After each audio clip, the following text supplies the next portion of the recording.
ready or not, here comes Bo. That is true. Ready or not, here comes Bo. And then that's when the ladies go, well, not, and they walk away. And the viewership just goes down. Ladies and gentlemen, welcome to the Legion of Comics pop culture. The pulp culture and pop culture. All of the above. Live stream, the post-Christmas edition. As you can tell, Mark, Legion of Comics, post-Christmas hangover. A little bit too much of the nog, if you know what I mean. I'm going to share this right now and get some Australian viewing in. Uh-oh. And, of course, we got Blue Hellion, who just walked away because he decided nog sounds good. And then Bo here with his an extra button down for all you ladies. So to say, hey, how you doing? I think we just worked out that it does not work that way. It's the but you are, if nothing else, filled with confidence, and that doesn't. A confident man can strike out 1,000,000 times as long as he hits once. You sound like my mate Barry. He just goes up to women at all the pubs and says, "Hey, do you want to sleep with me?" And they all slap with him in the face, and he goes, "As long as one says yes, it's all good." That's right. Old Wolf, Tony, how you doing? Good morning. Happy Friday. Blue Hellion swung by physically to say hello, everybody. How you doing? What's goodies? All that other stuff. The Aussieverse, well, he wanted to go, so we went. And, good old Beckerman swings by. Hello. What? Now it's 100% less Legion. This is true. For now. And, Madam, good morning. Madam, how are you? She says beauties, but I don't think she really means it. I mean, look at this panel. I believe you've mispronounced that. It's good morning, Boaties. Beasties. No, it's spelled Boaties. Boaties. Oh. It is Bodie's, actually, huh? Look at you. So, how was your Christmas, gentlemen? We'll start up with you, Blue Hellion. Did you get everything? Were you a good boy? Did Santa bring you pleasantries and? I was kind of a naughty boy this year, so Santa didn't bring me all that much. Oh shit! But he brought you something, right? Oh, he brought me a couple vinyl albums. So.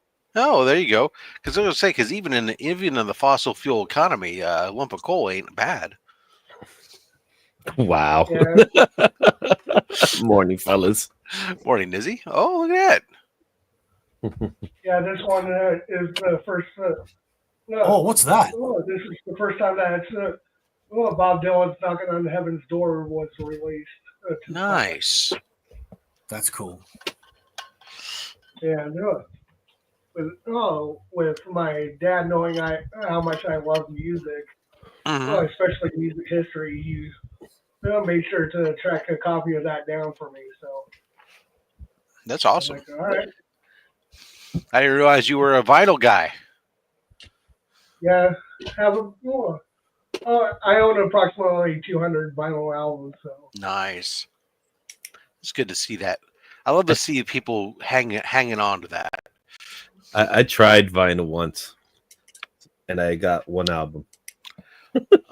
I worked for, I've talked about before, I worked for 20-something years in the audio business, from everything from the retail side to the manufacturer's side, working for high-end audio companies and stuff. And so it was always fun when you would get the vinyl enthusiasts come in, because the level of equipment that they would be interested in oftentimes was on a completely different level than your average person. So it was always nice to, because you get an average Joe Blow come in and you'd sell them, they come in and they go, oh, I need a turntable, and all they want to do is they pick up like some crappy $79 belt drive turntable, and then they balk at having to buy like a $40 needle, and it's like a cheap ass needle, but it's like you're buying a cheap ass turntable and a belt drive at that, versus the guy who's coming in buying the direct drive like techniques or something and is more than happy to spend $200 to $500 on a needle for. So you're saying, yes, let's go, baby. Let's get some good shit. Well, that's the Because thing. oddly enough, It's expensive all around. It starts with the actual vinyl, because vinyl's not cheap. Like, No, it never used to be, but it's not produced as much today. So yeah, so we're talking about $30 an album usually. go ahead. yeah, oddly enough, that's the brand that I use for all my stereo equipment. Yeah, Yeah.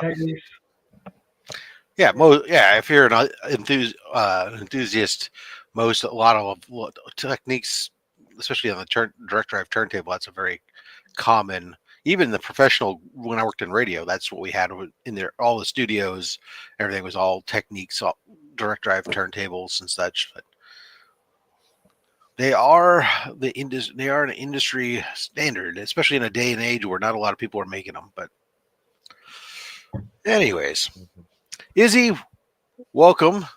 Hey, what's up, guys? Was Santa kind to you? It's Hanukkah Harry. What's the deal with Hanukkah Harry anyway? This is what Santa gave me. It's the Jewish Santa Claus. No, it's not. That's Hanukkah Harry. So But I got Izzy's not Jewish. Yeah, exactly. I'm not Jewish. That's why when you said that to me, I was like, why is he asking me if I'm Jewish? Oh, I thought you were. No, just because my name is Ismail doesn't mean I'm Jewish. In fact, just because my name is Ismail, I shouldn't be Jewish. If you know, you know. If I know he's Puerto Rican, I said, why would he's definitely not. So I got that. That's one of my prides. Oh, that's awesome. This T-shirt I'm wearing right now was also a present. I got this really cool Funko, Weapon X. Yep, cool. So I got that. I got some more lights that I need to install. Mm-hmm. So there's that. What else did I get? Oh yeah, I got this really cool stream deck. Oh, nice. This is sweet. The things you could do with it, man. So this is the type of productivity device that makes you spend more money. I've heard some people use it that really enjoy it, but then every Friday night on the low grades, I listen to Comics on the Edge bitch that his stream deck's not working right. Is it really the stream deck or not or the user? Hey, it could be a PEBCAC issue. We don't know. For those that don't know, PEBCAC is problem exists between the chair and keyboard. So yeah, that's pretty much what it is. Like I was toying with it all day yesterday, all night really, and there's so much stuff you could do with it, but Canadian Survivalist, thanks for swinging by. So Scott, happy Hanukkah. Yeah, I was actually, I was taken aback. I'm sorry. Yeah, I'll give back to you a second. I was completely dumbfounded to see that this year Hanukkah starting so right late on. Right on Christmas. It was on Christmas, but just so late in the season, I'm so used to it usually being the lead up into Christmas as opposed to post Christmas. Still definitely happy Hanukkah, and of course, blessed Yule to all those for that. Yule was the 21st, and I guess now when Kwanzaa's was Kwanzaa like the I don't remember. I'm not even sure what. Happy Kwanzaa to I won't be able to help. Happy Festivus to the rest of us. All right. Beckerman, inflation has made me dream of 2 turntables and a microphone. More difficult. This isn't the future Beck promised. This is true. But he said that he had them, not necessarily that you could get them. Mm. If you know, you know. Beckerman, I got your box ready. I just got to finish one of the sketches. Angel, good morning. Roland, the Utah Toy Hunter. Hello, and welcome to the Legion of Comics, sans the Legion himself. All right, sorry, Izzy, back to you and your Oh yeah, and I got microphones. little lavalier mics. Yeah, these are cool. I tested them out really good. A little Bluetooth or yeah, they're Bluetooth. Well, not really. They connect to the device, but they're has a nice little case. Put the phone. It's what I like is that it's 2 mics. My last one wasn't so good. I was a little upset to how it was recording during Comic-Con, so I wanted to get a new set. So I ended up getting them. So Christmas came in. It was a good Christmas. So I'm really happy. So you can mic up a guest while you're in an interview and not have to do the mic back and forth. You don't have to be like all these guys who make some kind of 3D printing around and put a little lavalier mic inside of it. Oh, I love those. Those are funny. Of course, it would have been cool you could have had your face on your little thing. So I've used the microphone, which I really do like. The microphone I have is actually really good, but I've also had wireless microphones beforehand. The one I had last was just not recording properly, so it was coming up with static and stuff like that, and it was just like it was the worst. So I ended up having to get a new one. It was actually messing up some of my interviews, which I was really upset by. That's fair.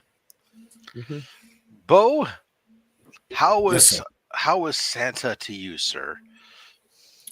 It was pretty horrible, actually. Lots of bad stuff happened, but I did get one good present, and that is some empty space on your shelf for some more books. Yeah, I've been trying to work out my X-Men order because it is so hard to work out. But anyway, which order you put them up in? Yeah, I can see that. Oh, there you go, the X-Men 2099 omnibus.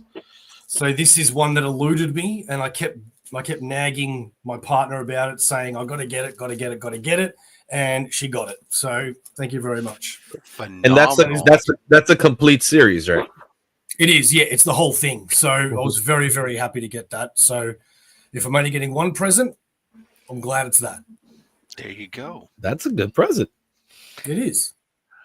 I think I've just about done picking up X-Men 2099 covers. Now that I got my gold one. Now I gotta send you a whole bunch of them. Just keep sending them to you. We did the we were super duper lazy this year. I mean, it was kind of like a combination of, it was a perfect storm of, so the kids, my oldest graduated from college and he doesn't, he's still searching for a job. And so he's living at home right now. And so he doesn't need anything. In fact, he's trying to downsize and he's cognizant of something that he'll need to get apartment stuff. So he just wanted some money or whatever, or something or nothing. He didn't want anything. He's basically like, just help me when it's time to, when I'm moving out. Yeah, okay. And then my youngest, who's now living on their own off campus with an apartment and stuff, is cognizant of things cost money and everything else is like just wants money. And my wife and I were both going on a cruise, and next year that the bill's coming up at the end of January, and so we're like, oh, okay, well there we go.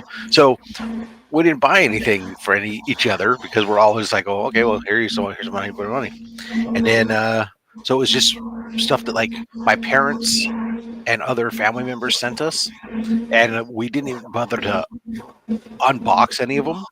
We just received everything in its Amazon packaging or whatever, and then just left it the way it was. It was like, oh, it's all labeled. Like my mom sent it. It would say like, to Rob, and it would say for last name Christmas, and then or what is that? That is bad noise. But I didn't hear anything. So there's some weird. It sounds like a vacuum running or something. Yeah. The my son, his birthday is also in December, and my wife's birthday is in December, so it would say like, Merry Christmas, Merry Birthday. So it was all labeled, it was all packaged and stuff. We're like, okay, let's just We just leave it like that. Put it on the table. We were done. We didn't even put the Christmas tree up until like the day before Christmas. Oh man, we had our Christmas tree up Thanksgiving. You know, that's what. Well, my wife had pulled it out, and we'd pulled everything down during. But then time escaped, and then she wanted to wait till the kids were both home, and then it was like things just got delayed, and then all of a sudden it was like, oh, are we going to do this or not? And I'm like, I don't care what you guys do. They decided to pull it out. They decided to do no ornaments, just because it's just a pre-lit tree. They go put it up, and the top section won't light up. So they had it. They were troubleshooting it. And they take the top section over at the kitchen table. They're going through every single bulb, checking every bulb, and it still won't light up. And finally, she's like, "Oh, forget it. I'm just gonna go put it back on the tree, and I'll just go buy a new tree for next year." And put it on the tree without thinking. She plugs it in, the damn thing turns on its own. So now it's working just fine. She's like, "Well, I don't know what to do now." I'm like, there you go. So that was our Christmas miracle. The tree lit on its own. But that was it. That's our Christmas. But I did go and get myself a book. What'd you get? It hasn't gotten here yet. But What did you get? I got a first Hawkman. Ooh. Wait, no, that's not true. That's a complete lie. It was a first Hawkeye. Well, that's better, in my opinion. Yeah. Tales of Suspense, 57. It depends. It depends on how you look at it. If you're a Marvel or DC guy, right? I think Hawkman is one of the most underrated, cool ass characters out there. His first appearance, I wonder. That's got to be up there. I've still got the Hawkman omnibus by, is it Jeff Johns? Yeah, that I haven't read yet. Did Rags do the art? Because Rags' art on Hawkman is awesome. I don't know. It's over there. But I'm pretty sure it's the only Hawkman omnibus that they've ever done. We all know that both Hawkeye and Hawkman are more valuable than the almighty Hawkzilla. Oh, wow. Almighty what? Hawkzilla. Okay, so there is just a little bit of difference here. So Hawkman first appearance is in Flash Comics #1. So in a low grade, it's about a $65,000 book. Oh, yeah, jeez, not surprising. The first appearance, because that book contains the first appearance of Jay Garrick, Flash, the first appearance of Hawkman, first appearance of Hawkgirl, first appearance of Half Set, Johnny Thunder. It's just like, oh my god. So yeah, maybe just a little bit. Yeah, a little bit. That'd be a pricey book. Although I did pick up the however, I did pick up the facsimile of that just the other day. However, Hawkman's one of the characters that has different first appearances. So you have that's the original first one. Yeah, that's Carter Hall. His name is spelled differently as well, right? Like Carter Hall or something like that with an O or instead of an A or something like that, or one L, some dumb thing like that. And then you got the second appearance, which is I believe it's the Brave and the Bold comic. That's with him and Hawker. I think that's the one that most people identify as Hawkman's first appearance, Silver Age Hawkman, because there is a difference between the two. Wow. Anyways, still the point is it's a pricey book. Even if you get the first Silver Age appearance, it's probably still a. But not that first Hawkeye isn't. I mean, it's nowhere. It's not thousands. It's hundreds. Yeah. Well, it doesn't help if there's all these first appearances in the Hawkman one as well. Well, it's the first appearance of the Flash. It's a golden age book. Yeah, well, there you go. That's the thing with DC.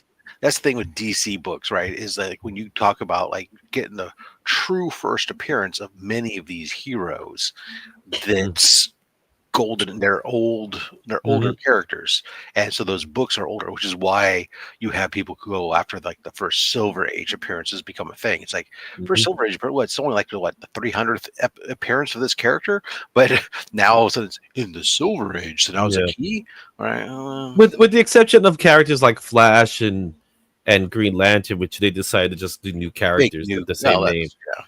Yeah. Legacy, the name is old. Yeah. Legacy Heroes. Yeah. Mm-hmm. Yeah. So, anyways, well, that's where you get those differences there for sure. Mm-hmm. But the whereas Marvel, they're much more clean. So, it's a Silver Age.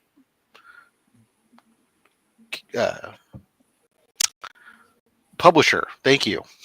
That's the word I was looking for. Mr. LCS. Suffer with that one. Thank you. It only gets worse as I get older, but that's okay. That's all. That's all of us. I'll still use the excuse that it's not even 5 o'clock in the morning my time yet, so my brain isn't fully connected to my mouth. It's not 5 o'clock in my brain right now. Well, I can finally join this stream for the first time in ages because it's on really late now, but I'm on holidays. So I purposely stayed up just to see Mark, and that failed. Right, but it's okay. You decided this allows you to get a little prep time for our sit down in mere hours from now. Really. Correct. Oh, that's right. You got an interview, don't you? Yeah, it was about 16 hours, I think, roughly. It is in. Well, let's round it up to midnight for me now. Yeah, because if it was 6 now, 6. Yeah, it's like 14 hours, 16 hours. 12 plus 4. Man, I can't. 12 plus. No, it's in 4. No, hang on. You know what's easier? If I just go to YouTube, because I've already set up the bloody stream. Right, I know that. It'll tell me itself. Because it's 10 p.m. my time, and it's 6 a.m. my time right now. So that means it's 4 hours to get me to 10. 17 hours. There you go. Now you're ready. I don't even know how that works. We've got comments. Yeah. I'm a popular guy. I don't know if you know this. No, I only had you on here for the looks. I know. But now you get my popularity too. Yeah, okay. Well, there you go. You learn something new every day. I'm a legend in my own mind. You're looking Ask forward my to it, Rob? Yeah, you are. Yeah, I've got to make sure I plan to take a nap. Because I have work, and then I need to take a nap in there somewhere because then I got my low grades, and then I have your show, which will be pretty late. Usually by the time the show that I'm going to sit down with you this evening, my time is usually when I put on wrestling and fall asleep. And you know what's so funny? I legit, like last week, I hosted Near Mint Conditions Q&A, which is on 3 a.m. till 5. And if I stay up that late to watch it normally, I tend to stay up and watch you. And I hosted that thing, went to my couch, waited, which was going to be about 30 minutes for you, and I was out like a light. Oh, you'll definitely want to make sure you rest up for the Saturday. Saturday's the Comic Vet versus Rob Fatstack's top 10 slabbed comic book pickups for 2024. Oh, really? Okay. Yeah, well, I'm on holiday, so I don't need sleep that much. So, yeah. Yeah, sleep's overrated. Yeah. That says you guys. Yes. Well, that's the advantage. If you're just a lowly golem like us, then yes. You see me when I'm on holiday, as you would call it, I sleep as much as I possibly can. Yeah, well, that was the plan. That was the plan, but all week's been busy, and I've still got another 2 weeks off. So I just keep thinking I can sleep later. It's one of those things where I wouldn't mind more sleep. Problem is, I can't sleep for long periods of time. I'm old now. It hurts to sleep too long. So you want to save as many minutes as you possibly can alive, don't you? Well, I'm in my bed, but then it's like I take a different nap later on in the recliner, different positioning. I've come to the point in my life where when it's around 2 or 3 o'clock, I'm finding myself very, very tired, and I could be watching anything. Like we went to see Sonic 3 on Christmas because that's kind of like movie theater is my worst idea. I hate. Well, it's something we've been doing for the last few years, where we'll go to movies on Christmas Day because one, it's quiet, and apparently not anymore.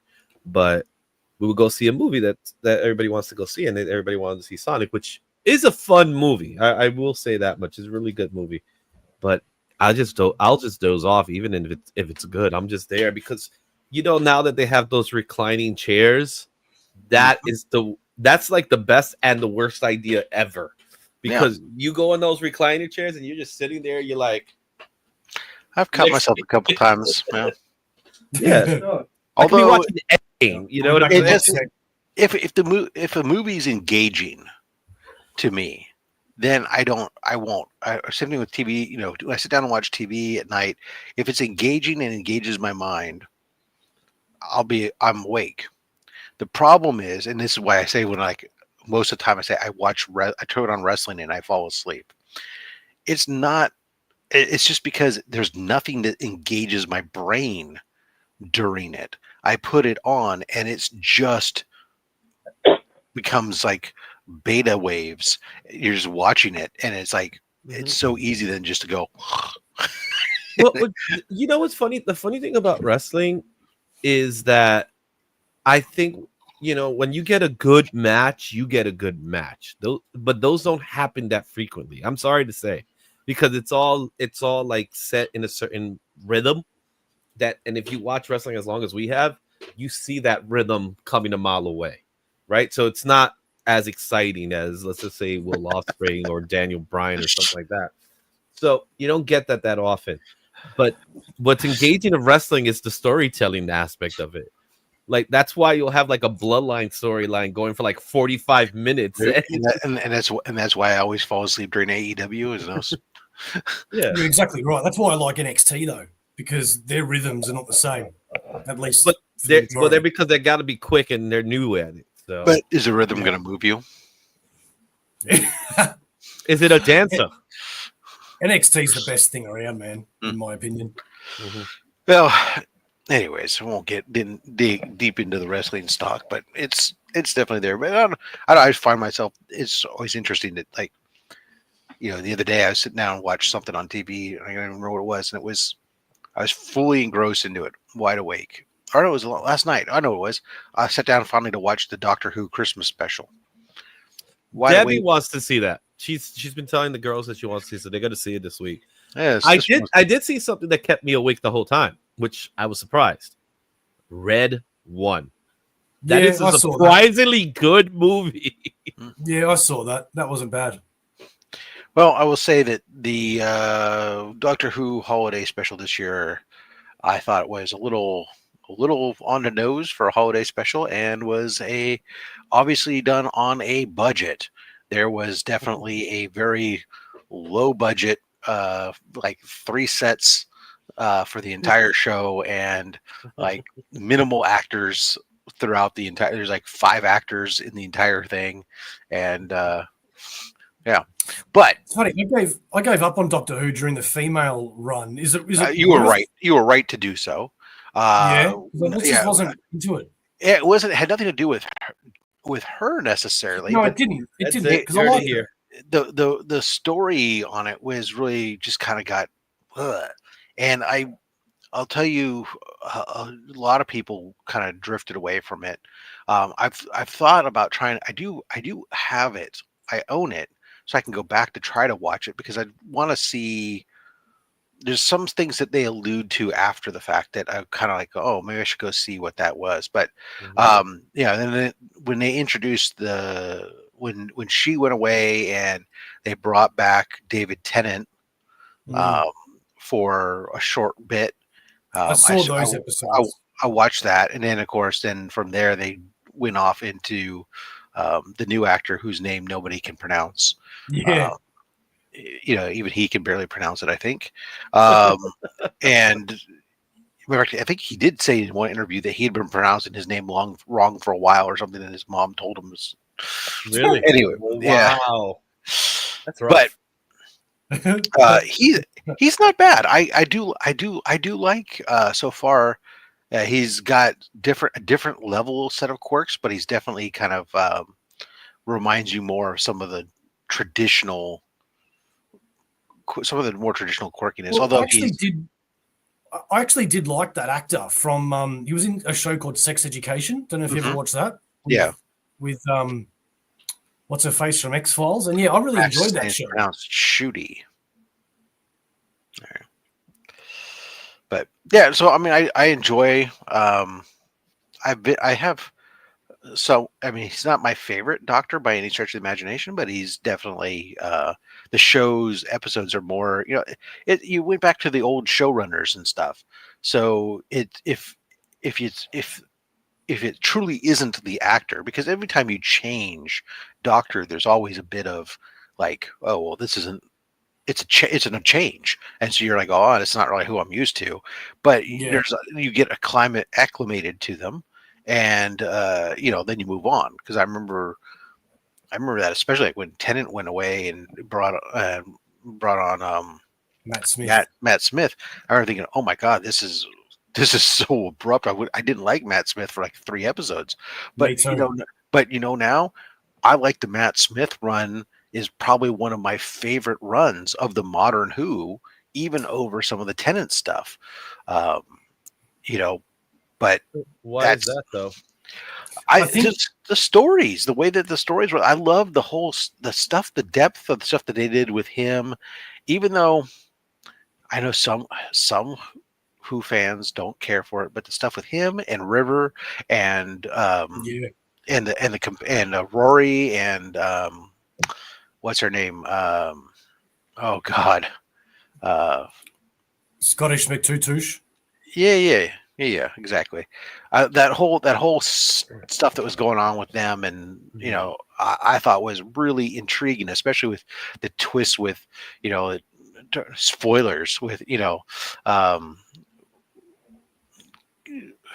God damn, I'm having problems processing names, even though I just said the name. That's me. The Doctor's wife ends up being the daughter of the Amy Pond. Thank you, Max. Yes, Amy Pond. That Amy ends up being the mother for who did we just say was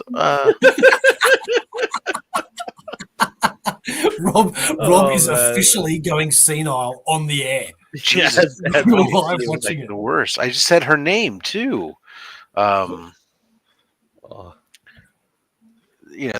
Doctor, hello, sweetie. River Song. River. Yeah. So the whole thing with River being the whole thing with River being the daughter of Amy and Rory and all that, but the wife of the that stuff was brilliant, and that the fact that their lives are running backwards in time, and even when they brought her back with the next Doctor, it was all great. I thought it was just 2 ponds make a river.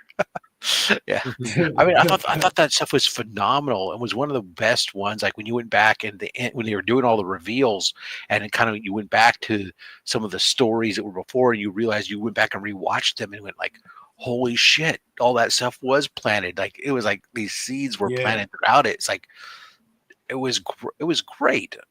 But I think season 1 with Eccleston to the end of Tennant's run, you could almost say is just one perfect story, just the whole thing.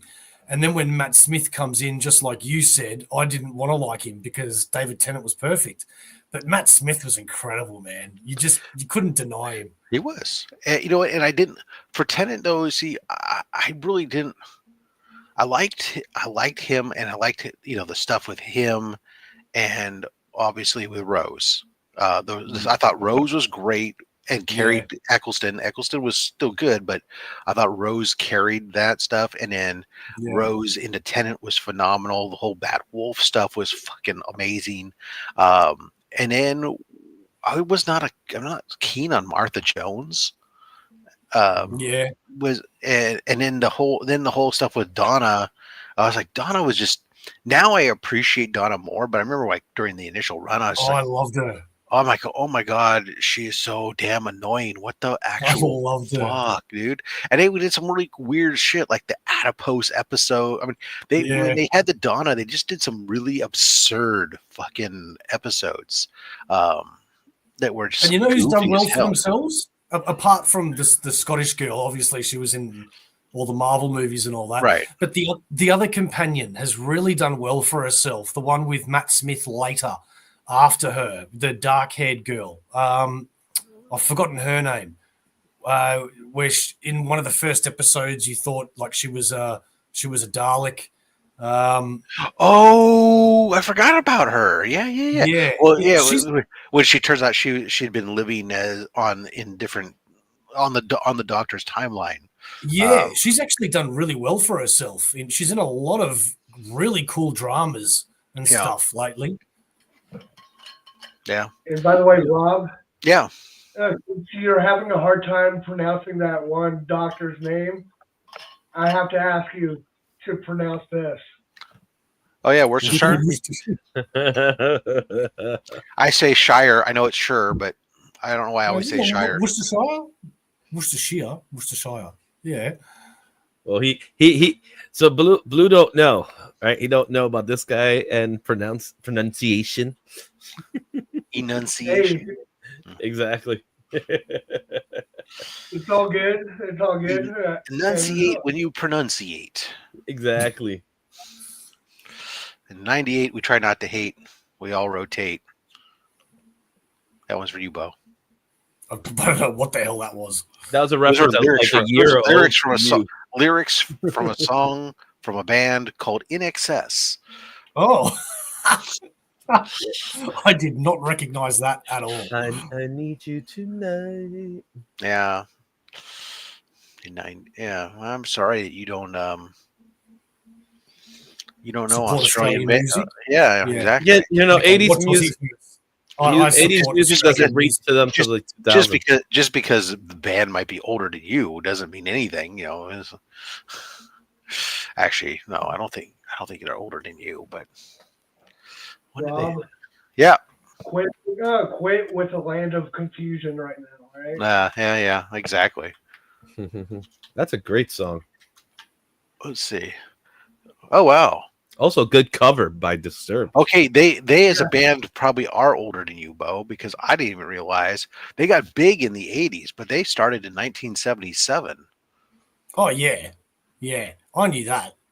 As a plucky pub band. That's the description. Is In Excess started in 1977 as a plucky pub band with Michael Hutchins joining his school friends. When did Duran Duran start? Since you're on there, I think 78 or something like that. Let's see. 1978. Wait, no, hold on. Duran Duran, an English pop rock band, was formed in Birmingham in 1978. So In Excess is older than Duran Duran. But Duran Duran found success earlier. In Excess, I don't remember hearing about In Excess until about 1987, 1988. Around the same time as Tears for Fears or just about a year or so after Tears for Fears got big. And Tears for Fears, didn't they get big like in 85 or something like that with Everybody Rules the World? No, it was before that. So they had an album before that album that has changed, I believe it is. Mm-hmm. Well, Shout was 84. Yeah, so that was big, a big hit for them. Obviously, they didn't start till 1981 though. So there you go. Mm-hmm. There's another one from Bath, England. Interesting. Yeah, England. That they were calling that the new part of that. The new British invasion. Yeah. So there you go. Look at that. Look at us covering pop culture here on the Pop Culture Show. Ladies and gentlemen, in case you wondered where the hell is Mark, you know what? Why don't I text him and say, hey, buddy, he's on holiday. No, we don't need him. We don't need him. I like to sometimes remind him that, you know what, you have a show that you've committed to. Mark is in the hearts of all the Legionnaires around the world. Our thoughts and prayers go out to. I don't want to make. Actually, if I say that, it's just like people might think, "Oh, what's going on?" Good morning, sunshine, lollipops. Just so you know, rainbows, unicorns. Your show started Oh, he knows. He definitely knows. 40 minutes ago. I'm sure he knows. Well, unless he fell asleep. That's what happens. Sometimes he's up and he gets up and he goes to do something and he sits back down for a moment and he falls asleep. And then the next thing you know, you forget. And if the kids don't get up and move around and wake him up, so The kids are on holiday. Yeah. I like this term now, holiday. I don't know. I'm not, I mean, when I hear holiday, I think of two things. Either one, it's a national day off or whatever, or I think of the British term when we're going on holiday, which is like say I'm taking a vacation. Yeah, but kids, it's called, we just call it the kids are out of school. I would say the kids are on Christmas vacation. They're on break. They're on break. Mm-hmm. Now they can't even call it Christmas vacation. They're on winter break. They're on winter break. I was like, whatever. At least this time it matters because like you said earlier, Hanukkah fell on Christmas. Yeah, there you go. Did it last year? Last year, or the year before, it fell on Thanksgiving, something like that. I don't know. I didn't pay attention. It was just I only caught this one.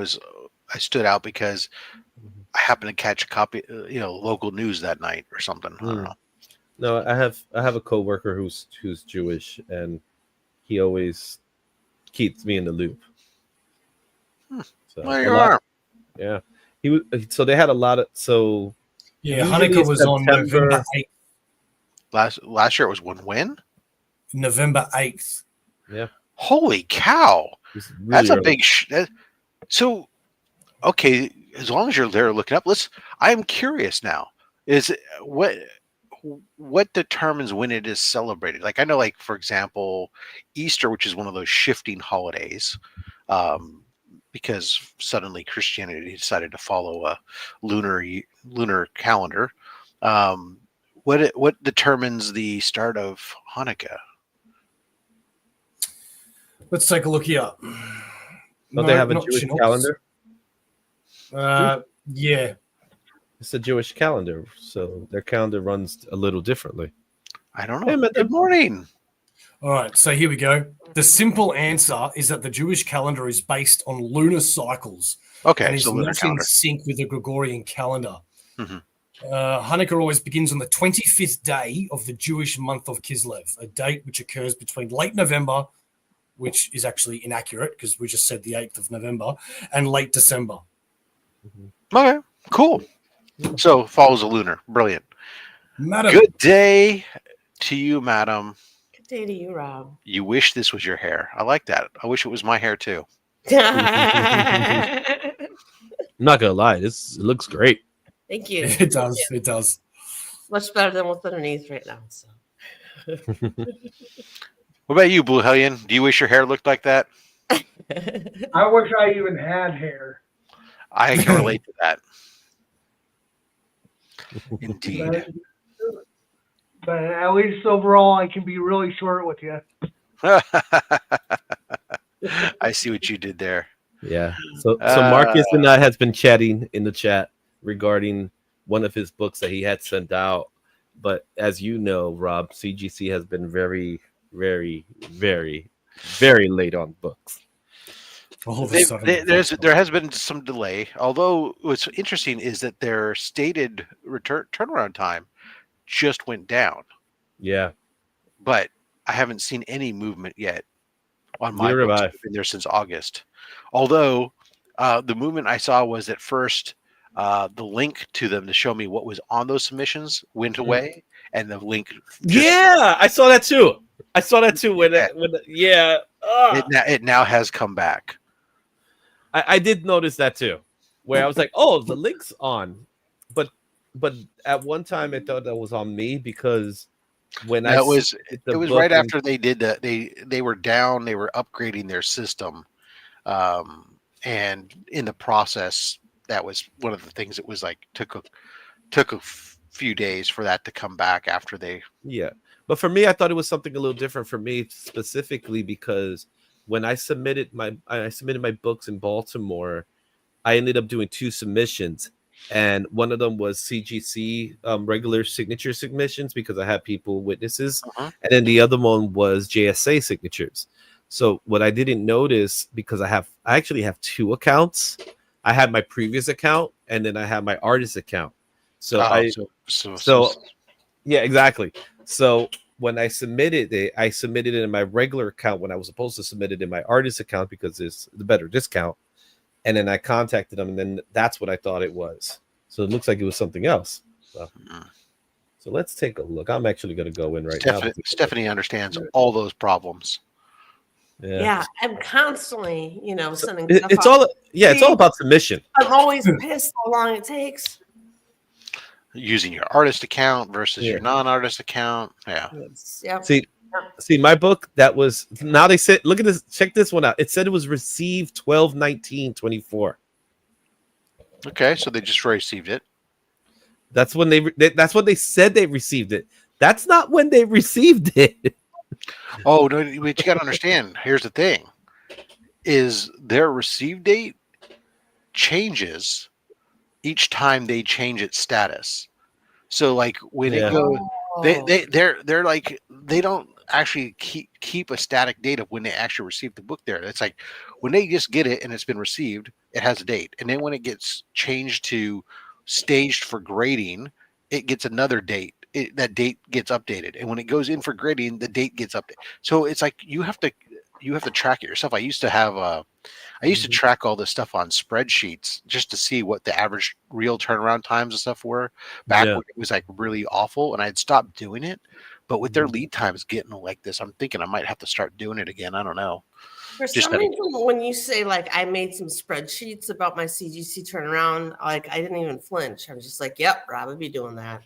Yes, I had sheets that had like.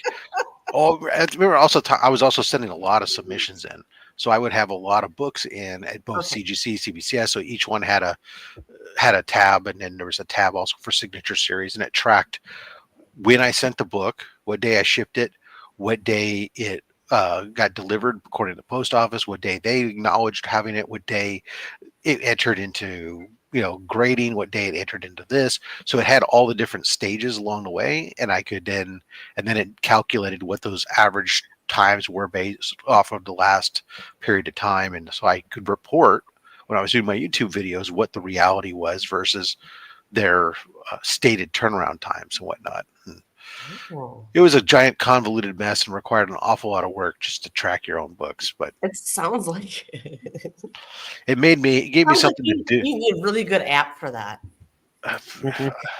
It gave me something to do during the COVID times, I suppose. That's what we shall call it, the COVID times. We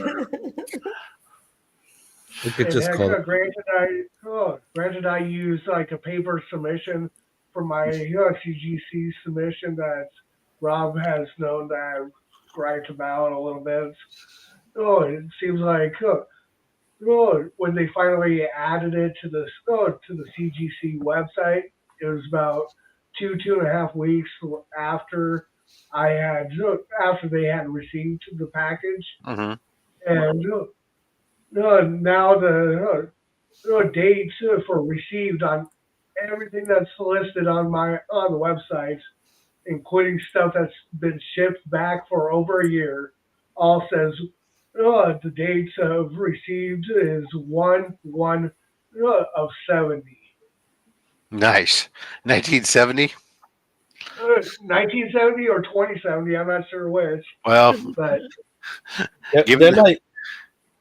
they're like Chevy Chase in Christmas Vacation when he goes to the attic to hide the present to find out that the present's from Mother's Day. It's still there from years ago. That's what CGC is doing with everybody's book. They're just saying, "Oh, we had this here."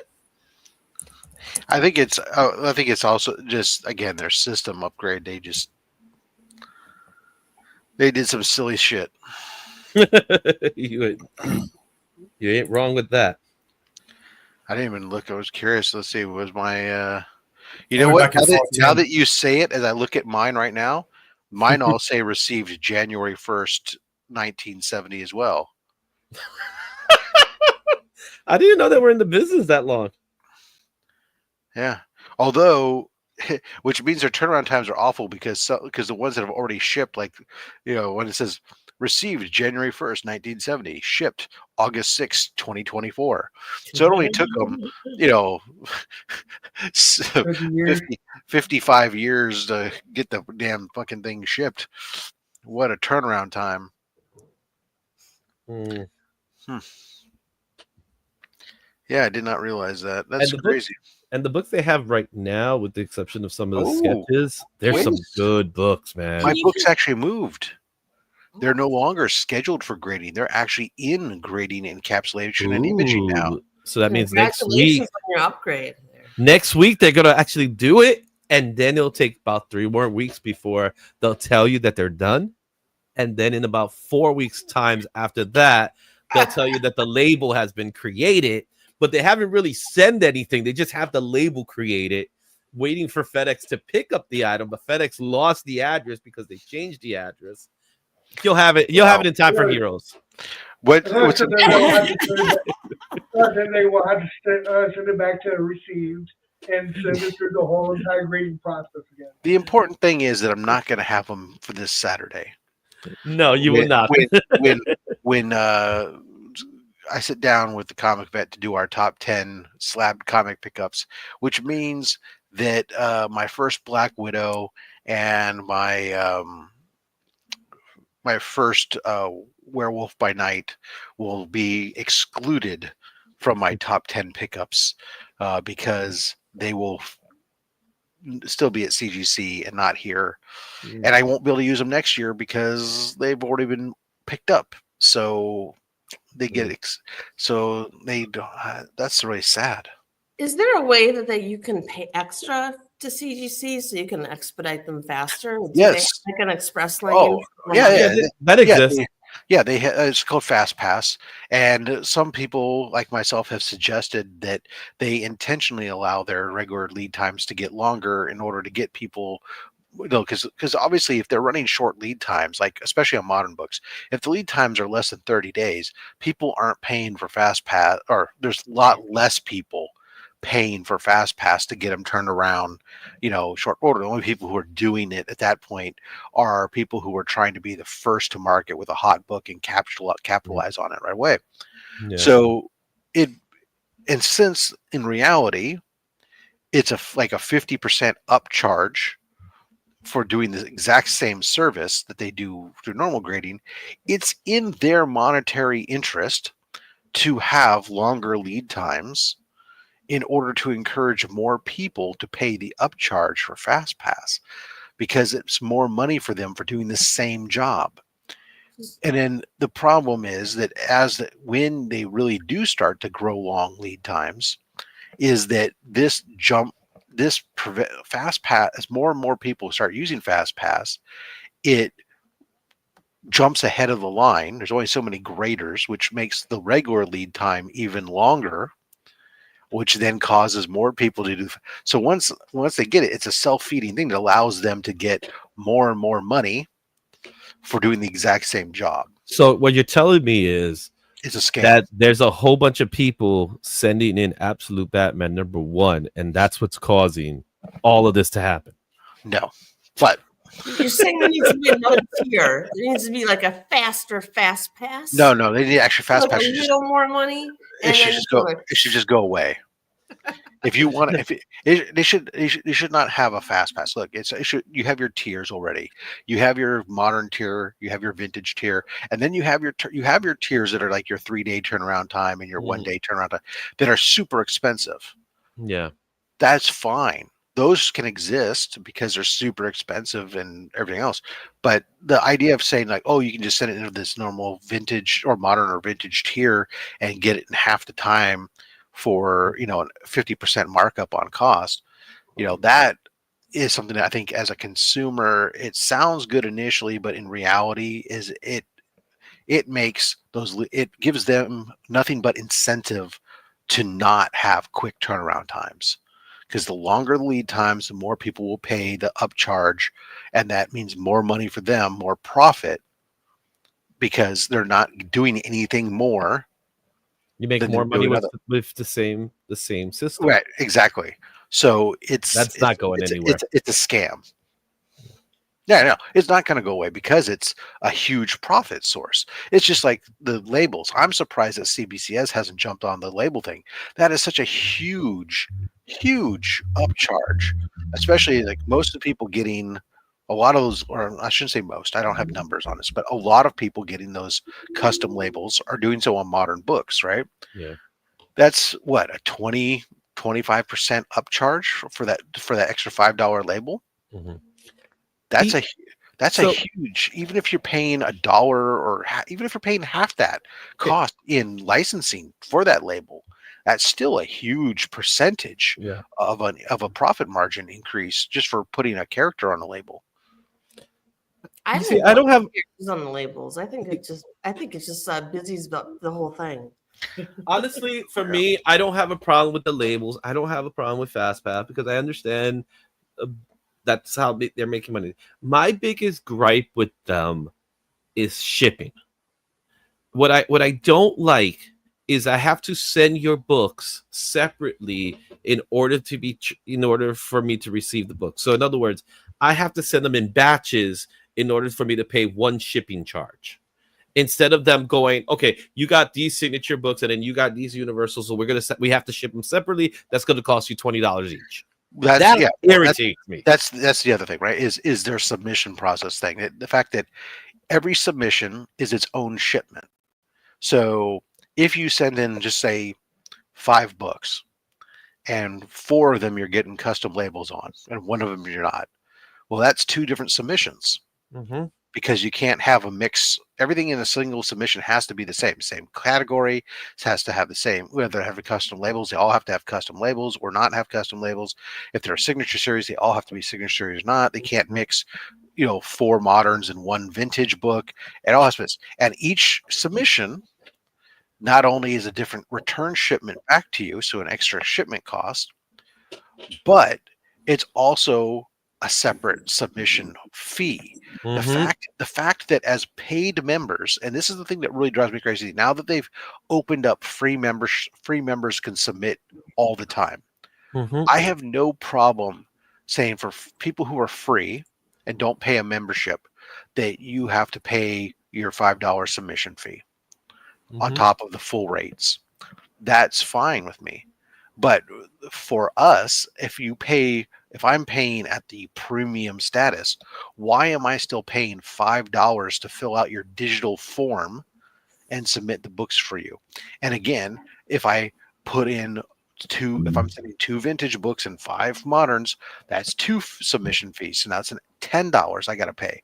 God forbid if I'm Izzy and I'm having to fill out for an artist thing an actual paper form, and now that's $8 instead of $5 because they have to do the data entry to get it into their system.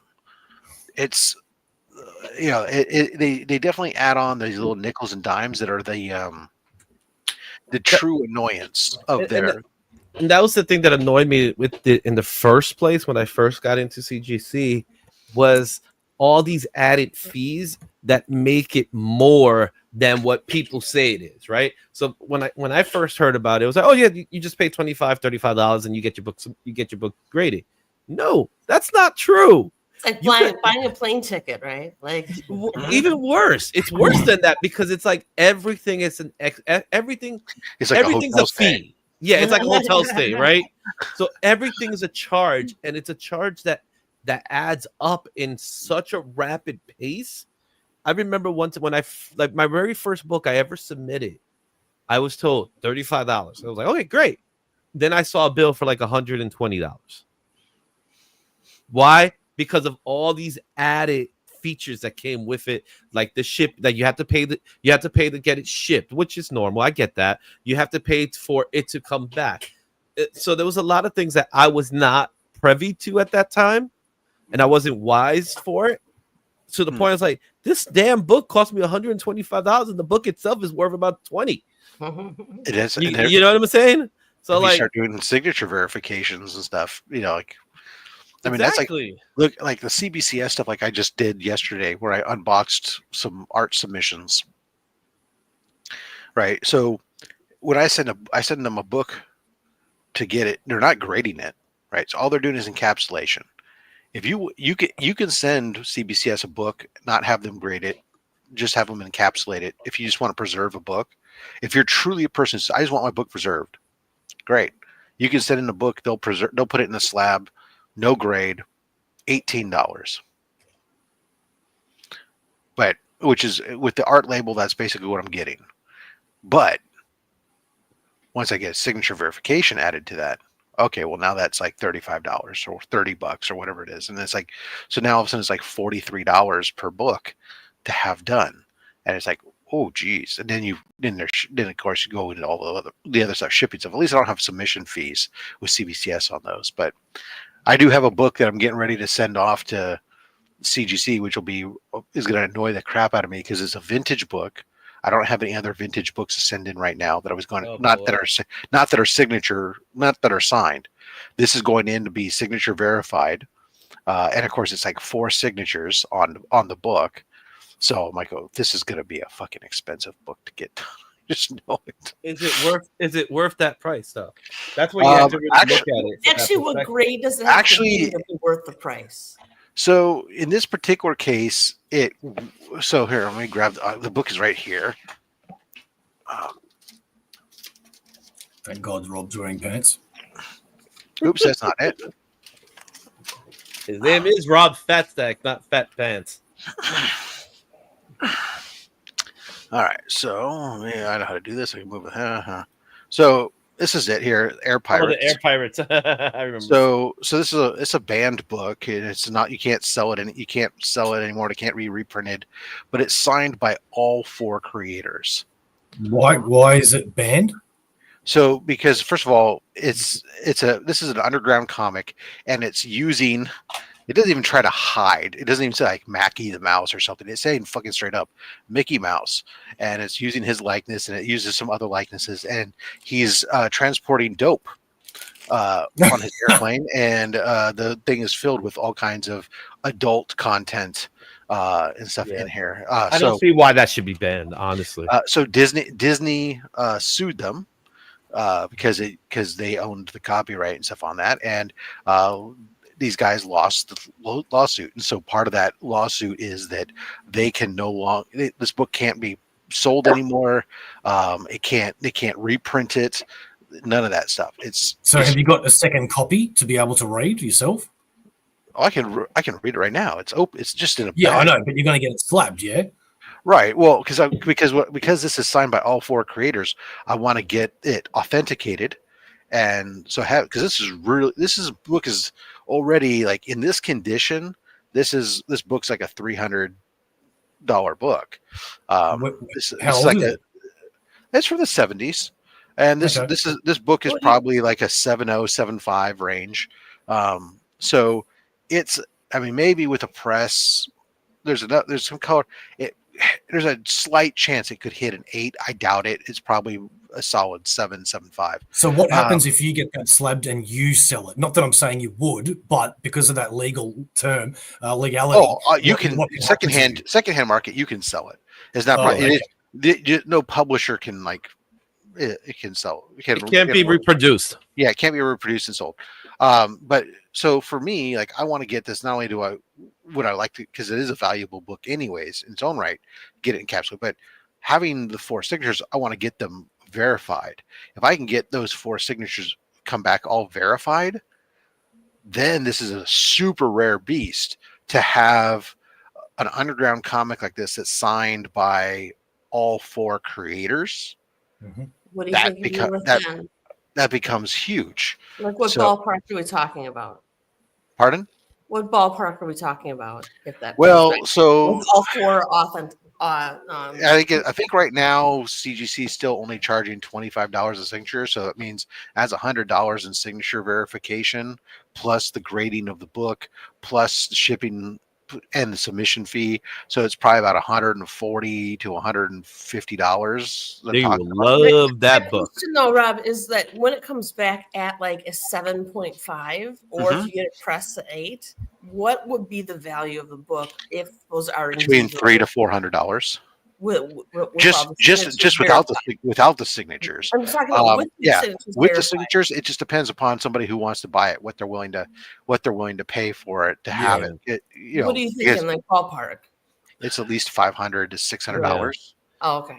Yeah, signatures are weird because there's a group of individuals that love them, and there's a group of individuals that absolutely can't stand it. Yeah, but you could also find that rare person that's like, oh my god, that book, and I'll give you $1,000 right now. You know what I mean? So you just don't know. Yeah, it's like people buying 9.9 for $4,000. That's not worth it. I'm curious as to how they authenticate signatures that aren't that popular. Well, so as long as a lot of times the signature verification and authentication process is computerized these days, right? So there's vast databases of signatures that have been established prior, and in those will then be the scans that have done to the signature, and enough points match, they will verify or authenticate, or they'll refer it in some cases to a human review.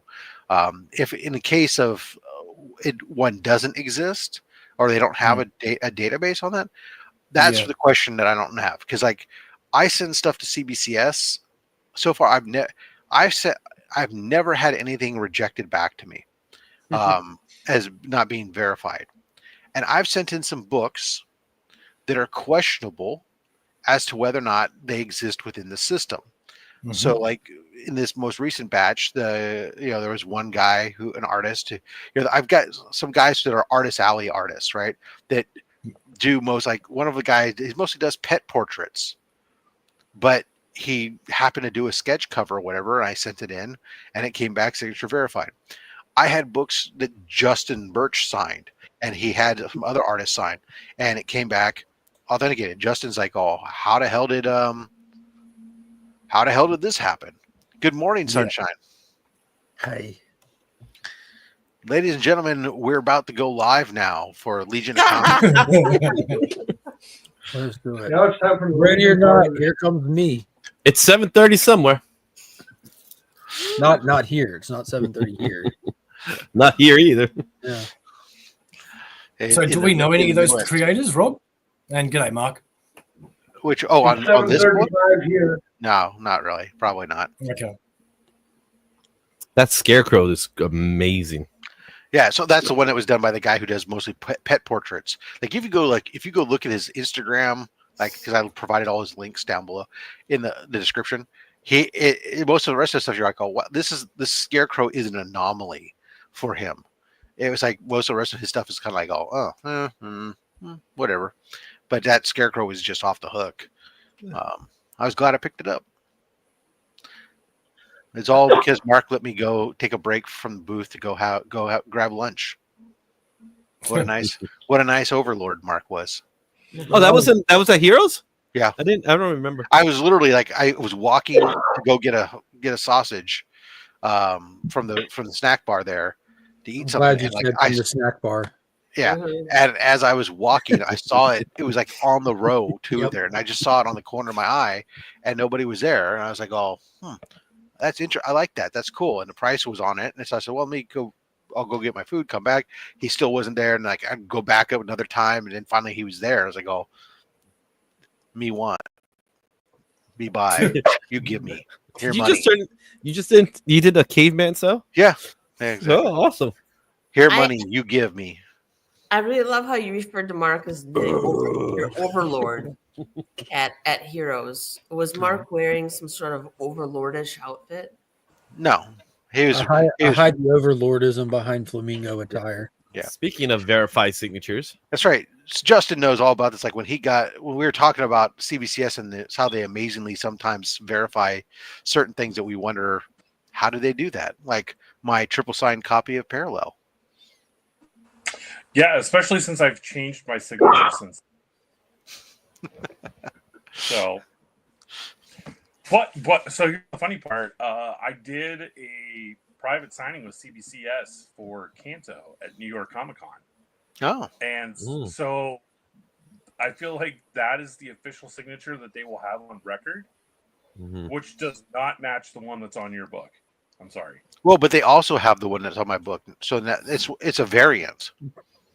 And because the computer database will retain, what they'll do is when they scan them and stuff, they're going to retain multiple, any variants of that stuff. They'll retain them and they'll compare against signatures against the variants, because most people have signatures that change to some degree, especially creators. They might start off with some really fancy signature, and then as they eventually get more and more signings under their belt, they realize that this is stupid. I can't possibly sign like this. And then they start signing things like, oh, maybe I'll just drop my whole first name to just a letter and sign T. McFarlane instead or something. No, except your name is Todd McFarlane. Then you write like a 5-year-old girl. Right. Like Tony- it's so beautiful and it's so perfect. Well, he hasn't gotten to the point that he does bubble letters. When you get to bubble letters, that's Bubble when heart, you know. Yeah, eye. little heart over the eye. I'm just saying.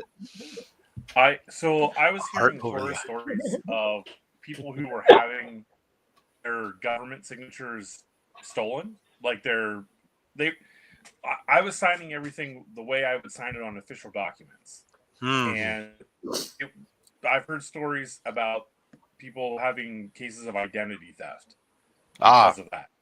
So that's why I changed it. So, I really appreciate any government agency that's relying on a signature in year 2000 and beyond to verify identity. I always put a very specific tell on all my signatures. It has one specific thing that's really little that I always do. It's just part of me naturally doing it now, that if it doesn't have that one specific little thing, I know it wasn't me.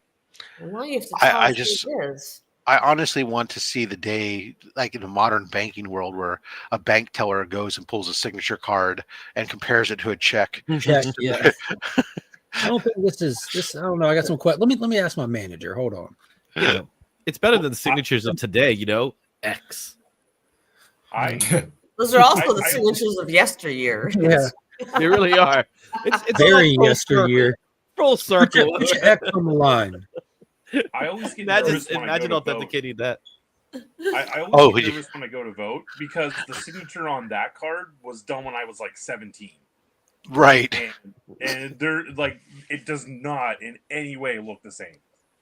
Well, I don't know how it is in here, but so like here in California, because our voter registration is tied to, like, when you go to the DMV to do your license or whatever stuff, you can register to vote at the same time or update. I think so. They update the signature based off of your DMV signature, which fortunately for me is updated correctly because when I turned 18, I did change my signature from what it was before I was 18 to what afterwards. But yeah, my signature, I created my signature when I was in junior high school, and now it still exists, but it's a lot less letters. So I understand the concept of less letters. Oh, mine is a brilliant scribble at this point in time. Mine's basically like 3 circles in a row. I worked in a warehouse and had to sign stuff for so much that it was like my signature became like literally almost like a pencil whip, and it's like to put like when I would do legal contracts and stuff, like when I was signing stuff by the house or a car, and there's like a billion places that you're supposed to initial. I just sign it because it's faster for me to sign than it is for me to initial. So yeah, I got to that point too where I had a signature and I would do the signature, and then I had like, put your initials, and my initials just like a scripted I of some kind like that. And I was like, you know what? That's it. Just easier. They can't, I was thinking about that time where I was going to be sitting in a booth somewhere doing autograph signings. So I was thinking about, having a nice, cool signature that people will look at. And then I realized I cannot do that 1,000 times or 1 billion times over. And I'm like, that's Justin Birch's problem. Well, you practice it and then. Oh, I just do like that. That's it. That's me. Mm-hmm. And writer Tony Fleece actually just uses his initials for his first, middle, and last names. Mm-hmm. Yeah. You need a pharmacist to translate my signature. My signature is some people have compared it to a doctor. Yeah, that's. But I'm always like, who cares? Who's really looking at this? Like. I don't know. Although I did play around the other day with finally like getting my your digital. I don't know. So like on Android on their Google Wallet, you can link your either your passport or your driver's license to it, so you can then use when you go to like the airport or whatever. You can just use the NFC or whatever as your ID, or you have a digital backup of your ID or whatever for different stuff. Going through that process was really interesting. You have to like scan your documents stuff, and then like do this thing like you have to hold your face in front of it and like go up, then down, then right, then left, and stuff. And so it's like you map it, and then it submits to the agency for verification, and it's kind of weird. But anyways, Bo. Yes, sir. Hi. How are you, brother? That's so belated. Oh, we said hello earlier, but we're not saying hello again. He came back. That's right. You can never say hello too much. He went away, and he came back. He said, "You know And what? now we acknowledge you're back. I can't live without you guys. I thought I could, but there was an emptiness in the pit of my stomach that could only be filled by y'all." A big Legion-sized hole. I'll fill you up, buddy. Oh, you know what we got to do? Oh, we could go back to the beginning when we said everybody this was our post Christmas thing, so we were asking everyone if Santa was nice to them. Stephanie, yes, was Santa nice to you? Well, I'll tell you what was most exciting about Santa is that Santa asked me beforehand what I would really want. Ooh. And so I told him I'm really into salts, like gourmet salts. Mm-hmm. I'm a big saltaholic. Gourmet salt, bath salts. No, I'm talking cooking salts. Like Himalayan, jade, Mediterranean sea salt, gray salts. Yeah. Epsom salt? No. Okay, just checking. Yeah. So I got like a 12-pack of those, and then I got some flavored balsamic, like a blueberry balsamic vinegar and an apple cider balsamic vinegar, and I got 2 blueberry olive oils balsamic. I bet that's good. Yeah, so that's like right up my alley. So I was really happy to get that. Haven't heard of blueberry balsamic before. Delicious. Phenomenal. Excellent. Mm-hmm. So Santa got you some salt and some vinegar. That's exactly what I. So you're ready for some chips. I'm ready to cook. Got it. Excellent. Mr. Legion of Comics. Santa, I assume, swung by Georgia. Oh yeah. What'd you get for Christmas, Mark? I'm sorry, I'm multitasking. I'm sorry. I can tell. We're asking you to speak on your own show. Sorry. We're asking you direct questions now. First, you want me to attend. Now you want me to talk. This is during your own show. Yes. Yeah. He just wants to collect the monetization money. That's all he needs. Yeah, give me that 3 cents. $3. And the watch hours. And as a reminder, as soon as my big sister gets here, I'll be demonetized for this stream. This stream is always demonetized. Lady Fantastic rolls in talking about sucking dick, and it's over with real fast. But I'm cool with it. We're not here to make 3 cents. We're here to hang out. But no, I'll send Perry the link real quick in case he's free. But yeah, Santa was really good. Santa hooked the kids up as always. It's very festive here. The wife. The big gift was the wife updated my watch. I've always worn. I like watches, and as soon as I got my first like smartwatch, like back in 2017, it's just been game over since.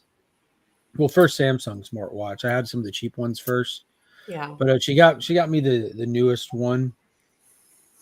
So that was the big thing, and then I got from my staff. I got these Dachshund socks. So it's got like a picture of Abe on them. Can you hold them closer? No. You got socks. Wow. He's got socks and long pants on. I don't know who this is. Don't worry, I'm not wearing them. All right. So like my mom got me this shirt and these. So I'm wearing wearing longs and socks. Wow. Yeah, I'm wearing Christmas wear right there. Yeah. In the morning time, when it's colder outside, it feels good to throw some socks on the hardwood floor. Because I'll have that back door open for the dogs and that. Yeah, no, door, I but- understand. It's the same thing here. Like the sunglass door's open for the dog, and it's like, all right. Usually it's the back Yeah. door open for something else. Yeah, I got, usually it's for you, Bo, but got some other stuff like nobody like comes and visit. upgraded copy of the Joker to the Steelbook thing, and I saw you posted that. yeah. Just little knick-knack Marty, stuff. I want to let you know that I did watch some Silo that and I have that to get caught up. and that when I was falling asleep last night, there was Superman and Lois on. That was really good too. Yeah, I started watching that. I'm excited for people who are just now diving in to get kind of into it. And I started Landman. Landman's phenomenal. Like I get a lot of messages now. It seems like this past week has been a big turn. Like Remy started watching it, buddy. Landman. Anger Management started watching it. It's a Taylor Sheridan show on Paramount Plus with Billy Bob Thornton, John Hamm, and Demi Moore about people who are in the oil business on the level of like actually like from the people who work in the fields to the millionaires who are cutting the deals and everything that comes with it, including like sparring with the cartel kind of thing. It's cool. Really, really entertaining. I mean, Billy Bob Thornton's entertaining in his own right, so he I'm getting the same guy who does like Tulsa King with Stallone and Lioness with Zoe Saldana and Yellowstone. The guy's literally the king of television. The person who makes this, he doesn't miss. Landman and Yellowstone are on my list to start watching those. So. Yeah, I turned on Paramount yesterday, and they have like the top. They have like the top 10 shows and movies on most streaming services to show you what's popular right now. The top 3 shows in this order were Landman, Lioness, and Tulsa King. 2 of those shows aren't even actively dropping new episodes, but that people are figuring it out real fast. And Stallone posted yesterday a script with all the notes on it for season 3 of Tulsa King, so it's nice. It's coming back soon. That's great. Rob, I also haven't seen Yellowstone, and I know you want to watch Shogun so bad, and my boyfriend wants to watch Shogun. I would have watched Shogun. Shogun was fabulous. Was it? Oh yeah, absolutely. Okay. I mean, I can't speak highly enough about it. I'm curious what they're doing. Go ahead, we'll listen. Oh, it was phenomenal. How was the pageantry?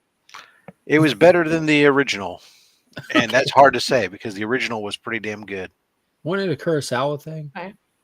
No, it was originally like an ABC miniseries. Okay, I got you. When they did it, obviously, I read the book first. Loved the book. It was one of the few novels that I've like reread. I don't usually when I read a book, like I never understood buying a book because I would read it and like, okay, I've read it. Now what? And it sits there on my bookshelf. Says the man who now has thousands of comic books. But at the same time, whatever. But my wife, on the other hand, tons of books, but she does go back and reread them. But this is so accurate. Fair enough. I went back to, like, for me on TV wise, I just went back to go watch. I realized I had started watching the first season on Netflix of the Kaminsky Method, and had completely forgotten about it, and sort of getting caught up on it because it's done after they did 2.5 seasons of it. But going back to watch that was what is that about? It's got Michael Douglas and God, I forget the guy from Curb Your Enthusiasm. Larry David. Yeah, Larry David. They're the main guys in it. So basically, it's like, Michael Douglas's character is an actor, was a former actor who's now running a acting school, and this happens to be the set. And Larry David's like a lawyer, entertainment lawyer, but for the most part, it's just them dealing with the fact that they're old, and dealing with things. Guys talking, two older men talking honestly and openly about getting older and things that they're experiencing. Is he a different character, or is he just himself? Yeah, he's in a different situation. Yeah, he's a different character. Yeah, because I've just never seen him act other than Curb Your Enthusiasm. Yeah, so it's just it's really kind of interesting. I find it hits a little close to home on some of it at times, but it's them going through things from cancer scares to friends dying to wives dying to dating as you're in your 60s, 70s, whatever, and just all kind of different family stuff. It's just a fun little drama. It's also got like Eddie DeFalco. It's on Netflix. It's definitely not fast-paced action, but it's got some good comedy in there, and I enjoy it. So I finished the second season. I got the third season's only 6 episodes or something. So I think altogether, I think it's 30 episodes or something altogether for. Oh yeah, and I see Dead People's in it as well. That kid. Yeah. He plays the grandson, Larry David's grandson. He's like a Scientologist. He's a Scientologist who escapes from the Scientology, and he steals 1 point something Kathleen million. Turner. Yeah, and what's her name? Who played Cuddy and Danny DeVito, Alan Arkin. Yeah, it's got a good cast. So some of these guys just are little cameo things, but the main cast is But yeah, Haley Joel Osment, he steals money from the Church of Scientology, and the Church of Scientology is showing up on their door trying to hunt him down, and it's kind of this whole weird deal. And he is Larry David brokers a deal with Tom Cruise to come get the money to take back to the Scientologists, no questions asked. Okay, I'm gonna have to watch that one. Let's see here. So, Justin, we haven't asked you yet. How was Santa Claus to you, sir? It's really Santa was good. It's weird, right? I mainly just asked for comic book supplies, bags, boards, bins, because if there's something I really want, I just go out and get it. Right. It's called being an adult with a job. Yeah, it's definitely. I have a 5 and a 3-year-old, so it's not really about me anymore. Oh, that's the great age for the kids get really excited about it, and you get all the pageantry that you get to do with that, and the lead up to it, all that fun stuff. That's great. Yeah, congratulations to you and Mark. Both get to enjoy that time right now. The 3-year-old is a terror, though. Just you put a box that's wrapped in front of her, and she doesn't care if it's for her or for someone else. She's going to town on it. Nice. Yeah, no, I miss that. I definitely envy you and Mark right now. That those are the fun parts when the kids at those ages, and just the Christmas is. You don't even give a shit, Yeah, it's all about getting to see them and so excited and all the other stuff that goes with that. Oh yeah, I do look forward to seeing what they picked out for me. The fishing lure set that I got. I don't fish, but so the kids. They do a Santa shop at their school. So, mom and dad give the kids money. They go to school and they pick out gifts for mom, dad, grandma, brother, sister, whatever. My 3-year-old, she comes home. She gives us our gifts. And I noticed that there's this extra thing sitting there on the living room floor. And I asked my wife, I said, what's that? Who's that for? And my wife told me that Kate, our 3-year-old, actually picked herself out a gift as well. So I think that she didn't spend all of her money on mom and dad so that she could get that Peppa Pig playset. Yeah, does the exact same thing. Last year was a little bit different. What he did at his first Santa shop is he just bought mom and dad the toys that he would want to play with. So he literally bought what he wanted and gave it to us. And as we're opening, he's like, "Here, let me open it." And then as soon as we get it up, he's like, "Here, let me see it. I'll show you how it works." And then he just runs off with it. This year was different. He got me an actual scarf because he knows like he gets cold as hell early in the morning outside running all the dogs. So he got me, Kyle, my mom, my dad, his sister legitimate gifts, and he got himself just like a little eraser. It was very impressive of him. Sweet kid. Nice. Yeah, that's how our 5-year-old was. Like she legitimately picked out thoughtful gifts for each of us. I think she got me socks. Yeah. That is say, my like, dad's got feet. Let me get him these. I'm thinking. Yeah, but the socks say best dad ever. So it works. Yeah. You see, this what's great is that to do all those things. You know what my kids did? My oldest, nothing. They bag and board for you? Didn't get anything, not even a card for mom and dad. He just lives here and eats our food. My youngest went out of their way and bought a shirt for mom. Oh. That's it. Well, I didn't hear a t-shirt about dad. A t-shirt, exactly.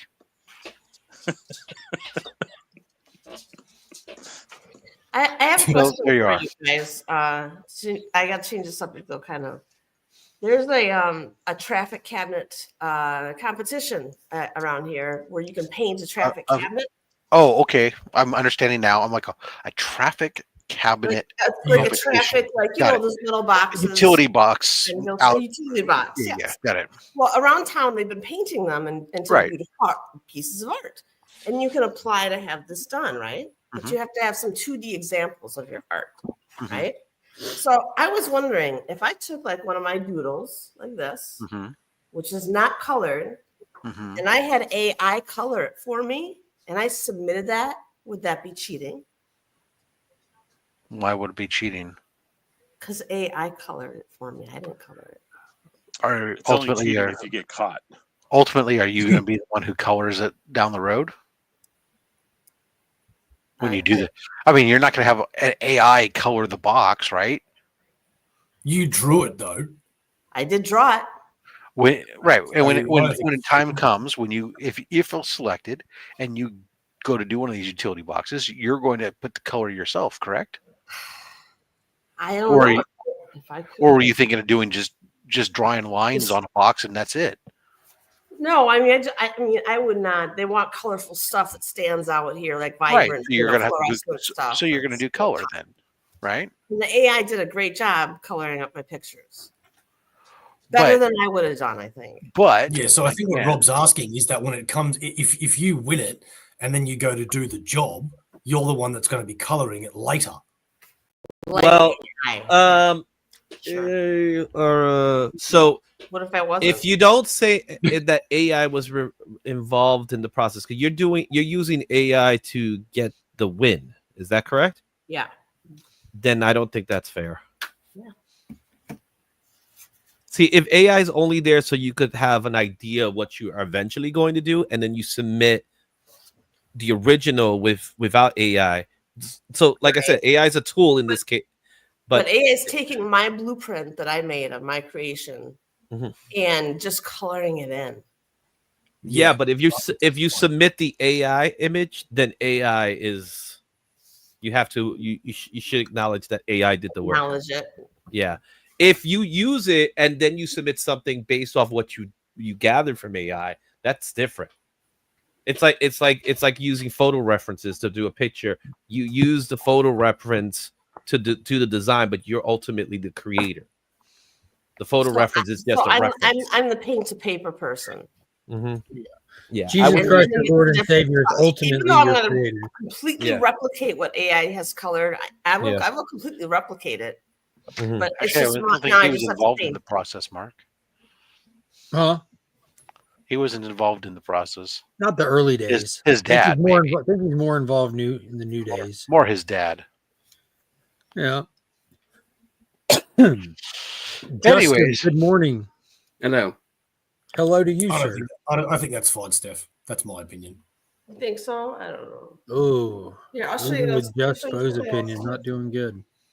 There's there's a place that wants to have a statue for a music building, and they want to incorporate all arts, like musical arts, performance arts, theater and everything together, right? So I was like, I think I can come up with something like that. So, you know, that poison ivy statue I did? Mm-hmm.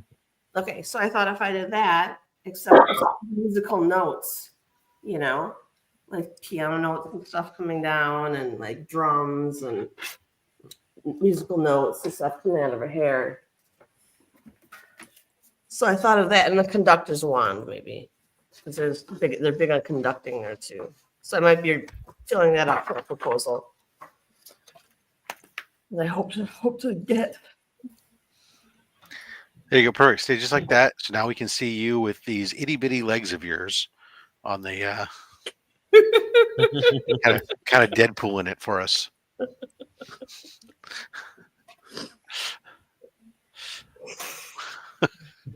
We can change it. Here, we'll give Bo the itty bitty legs. Did he just basic instinct us?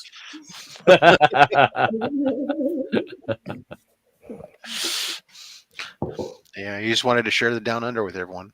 Justin, what award was it that you posted about that you just got nominated for? It was from CBR. I did not win. It's an honor to be nominated, Justin. It's an honor to be nominated. Justin's the first Justin's time. well aware of that. And maybe well the second aware time. of that. After a while, it's okay. After a while, you'd like to win one. Yeah. Justin has refined his skill until he started getting nominated for things. Then he stopped refining his skill. He's wondering why he's not winning. Push harder. Who was Do that? more. Be better. Susan Lucci, wasn't she that soap opera actress who was nominated like 18 times for something and she would never win? Yeah, but that became a trope then. I think they were doing that on purpose after He's that. counting up his Eisners with the CBRs now. Just to mess You with gotta her be head. getting close, JB. Yeah, I think I'm up to 5 or 6 nominations. 0 wins. But how many subs have you been able to have? A lot of sandwiches, my guy. That's a good point. Would I trade all of the sandwiches in for wins? Something to think about. I doubt you would. Well, look at it from this perspective. One win equals more sandwiches in the long run than you really gotta. For those who don't know the story, JB has stated that his lovely wife carried us a nice sandwich as a consolation prize for him in case he didn't win. Yes, they immediately announced Stan Sakai as the winner, and she pulled out a meatball sub to give me. That is true love right there. Now you could always plot to kill him or something like that. You know what I'm saying? And then maybe you win someday. Get to that point. I don't think I'm willing to make that trade. You're not willing to go that far yet? Okay, just double No. check.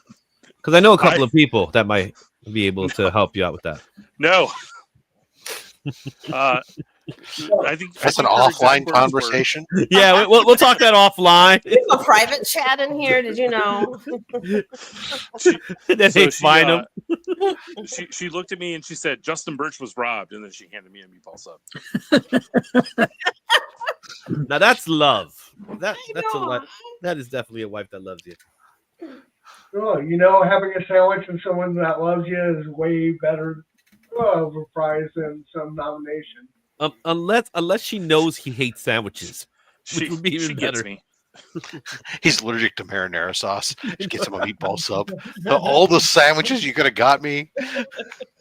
Or hear me out. Well, what if you die and then you win the award because you died?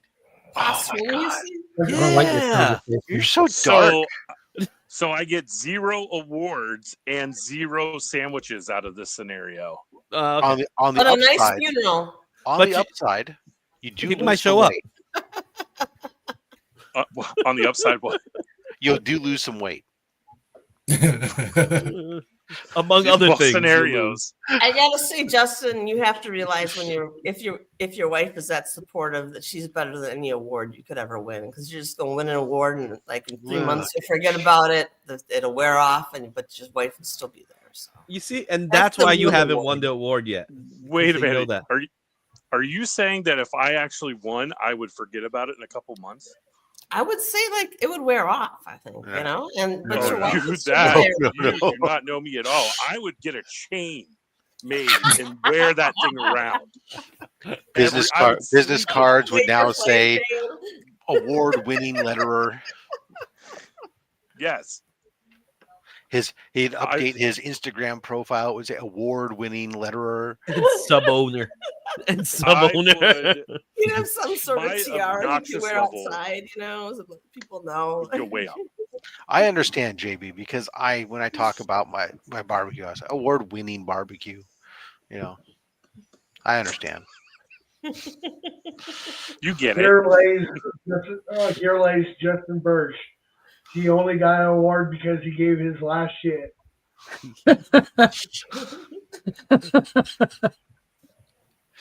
Good thing he had it to give. This project was so important to him that it killed him. Or, and hear me out. Did they get Heath Ledger that Oscar for the Joker after he died? I believe so. Yeah, yes. that was for a little bit of that. Okay. He did win it. What if it's a situation or a scenario where I'm John Ralphio from Parks and Rec who fakes his own death and is dancing at his funeral? Then you have to remain dead the whole time, then. No, not. I don't know. Yeah, I'll come back and enjoy it. Will they take the award back? They'd have to pry it from my cold, dead hands. Well, they're already dead, aren't they? No, he's alive. Remember, he faked his death. No, I faked my death. So which is a brilliant idea. I think everyone should at one time fake your own death, get all your friends together, have them mourn, pop out, and be like, "Yes, we're all together one last time for a party." Oh no, I feel better. I think I'll go for a walk. I'm not dead yet. He died. Love me what he did. I'm alive. Gather around, kiddies. I have a story of how the great knight Justin Birch finally slayed Stan Sakai. Oh wow! Accepts the award in prison. Stan, I've never met Stan, but I am sure he is just the greatest. He's just the nicest old man. So Stan, what do you think about? He doesn't even care about the awards. Doesn't even go collect them. He's too busy drawing rabbits. Once you get like so many of them, you probably don't. Yeah. Oh, look at that. Another one. I can use this to hold down more drawings of rabbits. Yeah, like, oh, yeah, I think it's propping up the couch over there. It's like, honey, you got another one of those awards? We need... The table's wobbly. The table's wobbly. No problem. I got an award for that. I think I was watching some reality show and someone was married to David Foster who won like so many Grammys. And she was putting all of his Grammys on the table on his piano. And it was an obnoxious amount of Grammys. And he came in and he was so embarrassed. He was like, we need to put some of those away. Like, that's just obnoxious. They're in the storage. Like, there's a time and a place for. Yeah, when your rivals come over, that's when you pull them all out and sit around. When friends come over, you don't need to have that many out. Right, exactly. So what did you win this award for? Who's counting? I don't know. You just need a couple, just so they know. Oh yeah, that's right. You're a Grammy Award winner. Yeah, but when your rival comes over, no. Every single one of those motherfuckers need to go everywhere. One in the bathroom. Yeah, one in the bathroom. Every place. One next so to use them. Use them in the mud room. Just put them in the mud room. Change them out so they're salt and pepper shakers. Each one is a different. One in the bottom of a urinal. You got it. Oh, even better. One of the awards is like a toilet paper holder or something like that. Yeah, exactly. And just you roll the toilet paper. Really good job for Oscar. I pictured Keith Richards from the Stones winning another Grammy or something like that. He just stands up on the stage and says, "Why the hell ain't I dead yet?" And he just walks off. I think that's what we're all wondering. Morning, Bobby. Keith Richards is like Ozzy Osbourne in that way. He's formaldehyded. Like, who's gonna die first, Keith or Ozzy? That's the real question. Ozzy's never gonna die. or retire. Good care of his health now, though. But neither is Keith. Yeah. Keith ain't going to retire either. The difference is Ozzy's done like 5 retirement tours. They both sell. suffer from the same thing that Mr. Burns has, where they have every disease that's actively trying to kill him at the same time, so they're all bottlenecked. In symbiotic, And- yeah. Yes. They're all canceling each other out. Well, didn't Ozzy get COVID? And he was just Probably. fine like a couple of days later. Literally everyone did, I think. He Literally. rolled No over, exception. just all kinds of stuff. I mean, all I know is that man's been retiring since like the early 90s. No, long career. Maybe he changed his goal. He needs to go have a retire concert in No. every city he visited previously. He's And got he's allowed to go back. There's all these hospitals named after dead people of some sort of importance, but not one named after Ozzy or anybody else. I'm sure if Ozzy donated a whole I'm not bunch sure. of money to a hospital, they'd name it after him. I don't know if I'd want to go to Ozzy Osbourne Emergency Memorial room. Hospital or something like that. That's But just if what I he's was thinking. making some, You get your surgery done. Ozzy. that gives people hope. If Ozzy can make it through, so can I. The doctor comes in and bites the head off a bat. I was going to say, we're not sure what's wrong with you, but we're about to give you a bat blood transfusion. See how this works. You don't have to pay anything. Just bite the head off this bat, and we'll treat you. And I mean, in the well, loudspeaker, you'll just have like someone that sounds like Sharon Osbourne screaming, Next patient. I'm the award I've ever gotten. I've had to pay for. That's that's the nurse button, Izzy. You hit the call button for the nurse, and it just yells, Sharon! We said bat, and actual Dracula showed up. Look at that. That tracks. Makes sense. The Ozzy Ward of the Rabbit.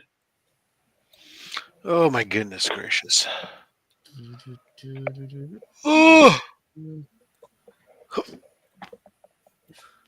Rob, how long do you off work till? what are you talking about? I was working yesterday. I'm working today. So through the new year? I was off only on Christmas Eve and Christmas Day. And then I think I get that. I think I get New Year's Day off. Taylor Winder. Yeah, New Year's Day. New Year's Day, I'm off as well. That's it. I'm not taking any extra days. Most of my team is taking. I'm letting my team take the days off, and I'm just working hard here, right here, as you can tell. Someone's got to do it. Fortunately, since most everybody else is off, it's super slow right now for me, so not a big deal. how's the folks More in naps. Romania doing? Absolutely. They're off. Hmm. They have today is what's called. Oh no, wait, today's Friday. No, actually, they're back on the clock today. Was it yesterday, Boxing Day or something like that? Not for Romania. For Romania, it was called second Christmas. That's original. Yeah. Well, they also have the January 2nd off. It's called Second New Year's Day. So They're what really is, milking this thing, aren't they? so what is second Christmas supposed to be? I'm just It's curious. just like the first Christmas, but the on a second day different of day. Christmas, where your true love gave to you. I don't know. Well, I thought they would just found another version of. No, it's just the second day of Christmas. They have, they have some holidays that when I ask them about them, they don't even know. They're just like, I don't know. Yeah, we just take They, it out. they have a bunch of religious holidays, some esoteric saints days and whatnot. They're just like, oh, I don't know. Something to somebody back some time ago, and Yeah, St. Agnes Day or something, or Oh, she was the worst. St. Agnes. before communism settled in there. So now they don't have communism. It's back to we'll celebrate these days again. Why? Oh, I don't know. Why not? To prove it no longer comes. Actually, what's really bad about them, unfortunately, like for them, they have like in my company, they have Romania gets 12 paid holidays, whereas United States we get 10. But of their 12, like 8 of them occur between the end of November and the end of January. So they have like the vast majority of their dates all come in within a 3-month period. And then the rest of the year, they only have like 4 paid days off. We have 13. ABX got to ABX at 8 a.m. today. Don't want to miss UPS or FedEx. I'll be glad when all the shipping delays are behind us. Yeah. I take it then some book delays over at ABX. Still having the diamond delay, yeah, whatever. He's switching over to Penguin Random House, but Lunar was caught up in the whatever, whether they blame it on holiday or what. But they've been stuck outside of Atlanta since last week. We had our Lunar and we had our Penguin stuff. So like Marvel and DC were in for Wednesday, but the Diamond was not. So none of the independents essentially. Yeah, over here we had the books since Sunday or something. Not since Saturday, really. Nobody likes a bragger. Got my books before Christmas, I'll tell you that much.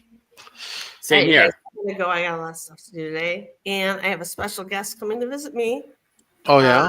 You might know it. You guys might have never heard of him before. He drives around in a van. Down by the river? No. Not down by the river. Drives around in a van. Uh-huh. Is it a van, really?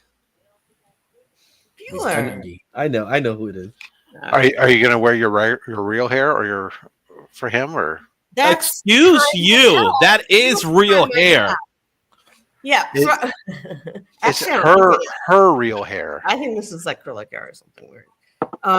Rob's crossing the line here. She's got my wife calling. You see, this is what happens. My wife. No coming back from this, Rob.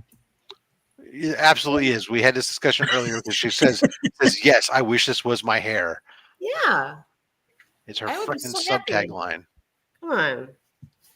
My goodness. Like some girls are brushing their hair and they're like, "Oh, it's so much hair." I'm just like, "Shut up." Anyway, you guys, I love you. And Bye. I'll talk to you later. Bye. Adios. Bye. There you go.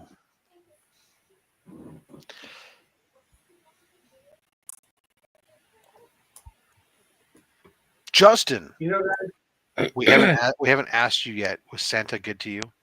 Yes, he was. But he gave me 2 copies of The Forge Volume 2. I asked for Volume 1 and Volume 2, and I got 2 copies of Volume 2. Well, you should always start a story in the second half. Yeah, then there you go. Then you can go back to the beginning. It's the Star Wars way.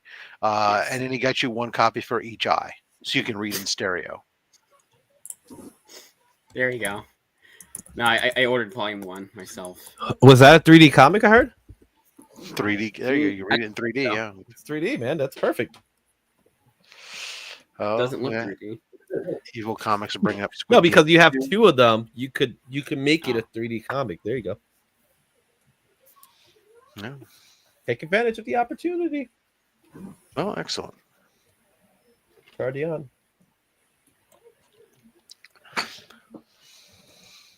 Yeah, good. Granted, I've had them for a couple weeks, but I'm really impressed with these comic capsules. Yeah, they're great.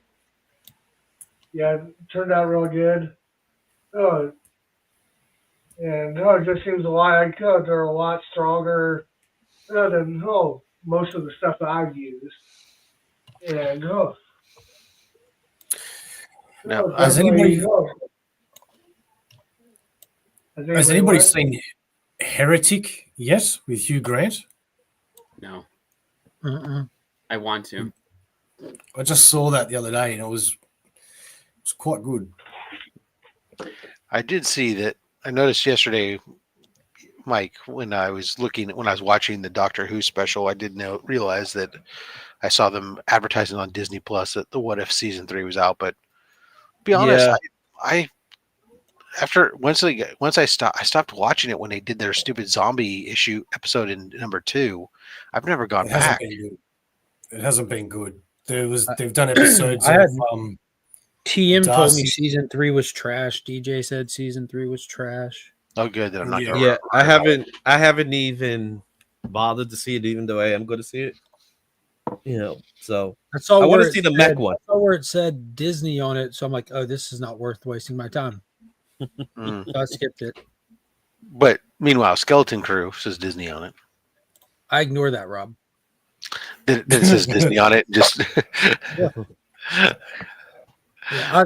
I don't know what it is, but something about Star Wars, I will never not try every bit of it. You know what I mean? There's just something about Star Wars, like good, bad, or indifferent. I will torture myself through it for the most part. But the Marvel stuff, something's happened where I just feel completely and utterly detached. And the more that I watch, the more it takes away from my love of the parts I do like. So I just stop watching it, and I can enjoy the stuff I do like.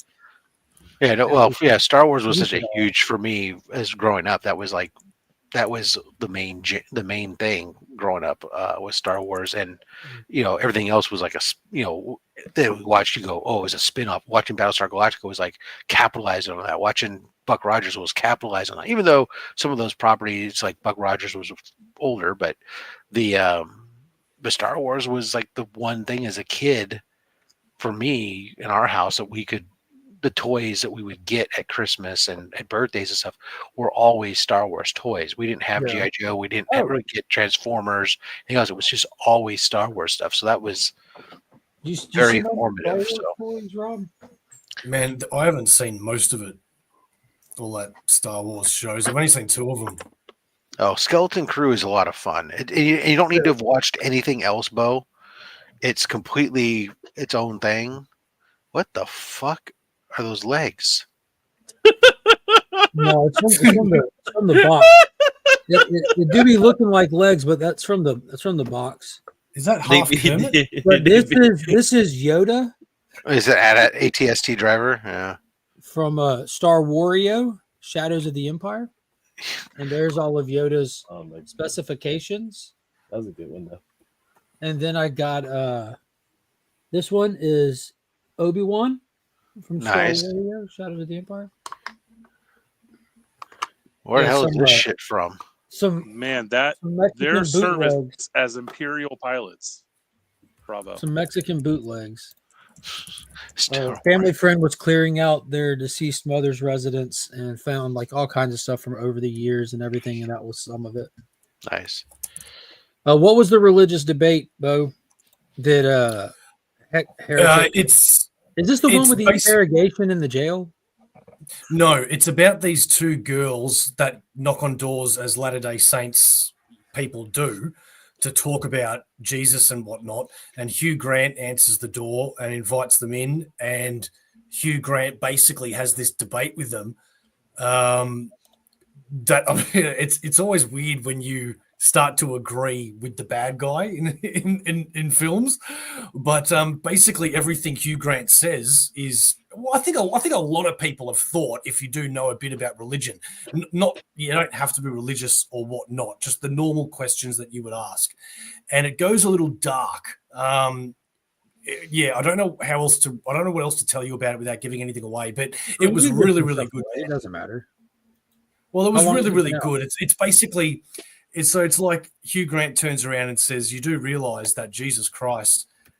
A version of Jesus has been around in many religions for thousands of years, hundreds of years before Jesus was ever around. And this religion came from this religion and this religion came from this religion. And I just think they're all crap. And really, what is the number one religion? What is the right religion?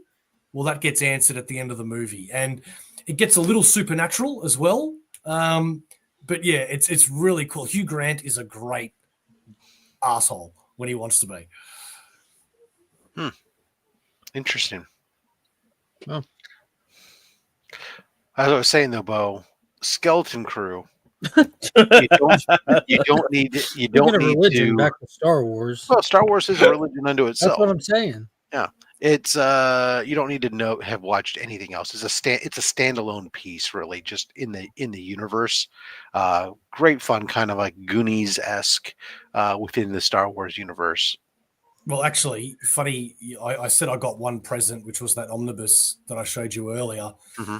But my partner's grandmother, every year buys me a Star Wars shirt because for some reason she thinks I'm a big Star Wars fan. And it's awesome. Well, you're a geek, therefore therefore you must be. So last year I got a Mandalorian one with little baby Yoda or whatever his name is, and I went, yeah, that's cool. Okay, I don't mind that one. Baby and this Yoda year I got this Empire Strikes Back one. Like it's a weird. It's like the shirt is advertising that the movie's brand new and coming to cinema. And every year I have to sit there and go, oh yeah, Star Wars, that's so good, because she's such a sweet old lady and she means it with love. But God damn it. You're too busy trying to admit that you like Star Wars to someone. Oh no, it's the greatest thing. It's that guy, Skywalker, right? Yes. I do like Star Wars. I've just never been a diehard fan. Like, I saw The Mandalorian, I really enjoyed it. And the only other one that I saw was the one that had Darth Vader come back. Obi-Wan, was it? Okay. I saw that one as well, and I enjoyed that too. No, I enjoyed it. We're not saying we didn't enjoy it. We're just saying it was terrible. It was god awful. There were parts. Yeah, there were parts of it that was good. Even though the fight scene was pretty good. I enjoyed Craven, but I'm not trying to tell y'all it was a good movie. It was terrible. There's stuff that was absolutely absurd. The whole bit of like going into an Imperial facility, and walking out with a girl under your cloak. Don't forget the whole chasing Luke Skywalker, little kid Luke Skywalker around with a lightsaber at the end. That was. You jumped the shark with that one. Like, you lost the plot. Which is the one with the girl from the Matrix? That was the Acolyte. We don't talk about that. Is that bad? That's not a Star Wars movie. Yeah, I'm with Izzy on that. Yeah. Okay, so ignore that. Acolyte. That was weird fan fiction that somehow got a giant budget to embezzle money off of. Okay. Rob's hurting right now. So I mentioned this earlier, but Mark, I saw Red One, and it's phenomenal. Movie. It's a great movie. It's like Krampus showing up. That was awesome. The slap. Yeah, that was the best part of the movie. I sat down to try to watch that movie like 3 times, and each time I went to sit down, I got distracted by something else and started watching something else. That sucks. You gotta get it in there, Rob, because I know you haven't heard one person yet say I watched Red One and I didn't like it. You got to get past the ridiculousness of this, how serious they're really trying to be. I think the only person that's not being serious in the whole movie is Chris Evans. Yeah, but that's I don't think Rob will have a problem with that. He's a Christmas movie guy. He gets it. It's meant they're supposed to take their roles serious in that, but it's not supposed to be conveyed to the audience as we're supposed to take it serious. They're literally chunking weights while chugging milk. You know what I'm saying? Like, hand me a cookie. I need to get this bench up. You know what I'm saying? Like, it's not meant to be serious on our part. I did enjoy that take of Santa now that I think about it, actually. Yeah, my wife calls it the Silver Fox Santa phenomenon. You got like Kurt Russell, who opened the door for everybody with Christmas Chronicles. Now we have all these fit Santas. Yeah, David Harbour and Violent Night. You got J.K. Simmons in Red One, the Silver Fox Santa phenomenon. You see that one? Wilbur said that the Acolyte was Star Wario. Yeah, 100%. Seeing what happened with the Star Wario thing is, if you look, there's other bootlegs out there, but they're called Star Warrior. This one, they didn't get the font right, and they said screw it and just went with Star Wario and left the R off. Very impressive. That's the kind of level of production that values that. Well, yeah. That's it. Nobody really finishes the sentence. That's it. Yeah. that was the complete sentence. So I'm sitting here making the thumbnail for Sunday, which every year I do, instead of at week's end, I do at year's end for the final one of the year. Mm-hmm. And I try to cram as much stuff from the year as possible on the thumbnail, and it's actually really fun, man. I'm assuming you've got a good picture of me then. Oh, I don't put YouTubers on my thumbnail. That's weird, bud. Apparently he does. I do. So it's all the stuff. It's all the stuff that, like, you know, standout stuff from the year, like all the different comics and movies and stuff like that. You know, I repeat my comment. He said standout. So why would you be on there? So you know, you got Superman and Lois. That show was a big deal. You know, you had the casting of Jon Stewart and Lanterns Coming, so I'm throwing that on there. Got Optimus Prime from Transformer 1. You got Dune 2 down there at the bottom, and Rook over here. I'm just gonna completely pack overload it and shift and move stuff around. Actually, I do have to thank you, Mark, for talking so highly about Lois and Superman, because I've started watching it and I'm really digging it, man. I'm only like a little bit halfway past season 1, but yeah, I'm really glad. I'm looking forward to more of it. Yeah, it only gets better as it goes. Like, legit, it just gets better and better and better. Yeah, I've heard that. Yeah, the penguin on here. Some Beetlejuice. Oh, that'd be a good one. Yeah. Yeah, every time I try to search anything for the Penguin show, I always forget to put "the" in front of it, and I get a lot of Happy Feet images. Oh yeah, that'll happen. Will. Who's that in the call? Oh, that's Superman and Lois. Okay. Yeah, I'm really excited for you to get to. I don't know why, but season 3 felt like there was a massive shift in. Who's in the bottom? In the bottom center. Yeah, that's Paul and Chani from Dune holding up the blade. So it's Timothy Chalamet and Zendaya. Oh, Dune. Okay, sorry, I thought you said Doom. I'm like, is that did came out this year. Yeah, Dune Part 2 is this year. And on the far left, you had all your Star Wars, Rook Exodus. Yeah. You had all your Snyder Netflix movies. Oh yeah, Rebel 1 can go up there.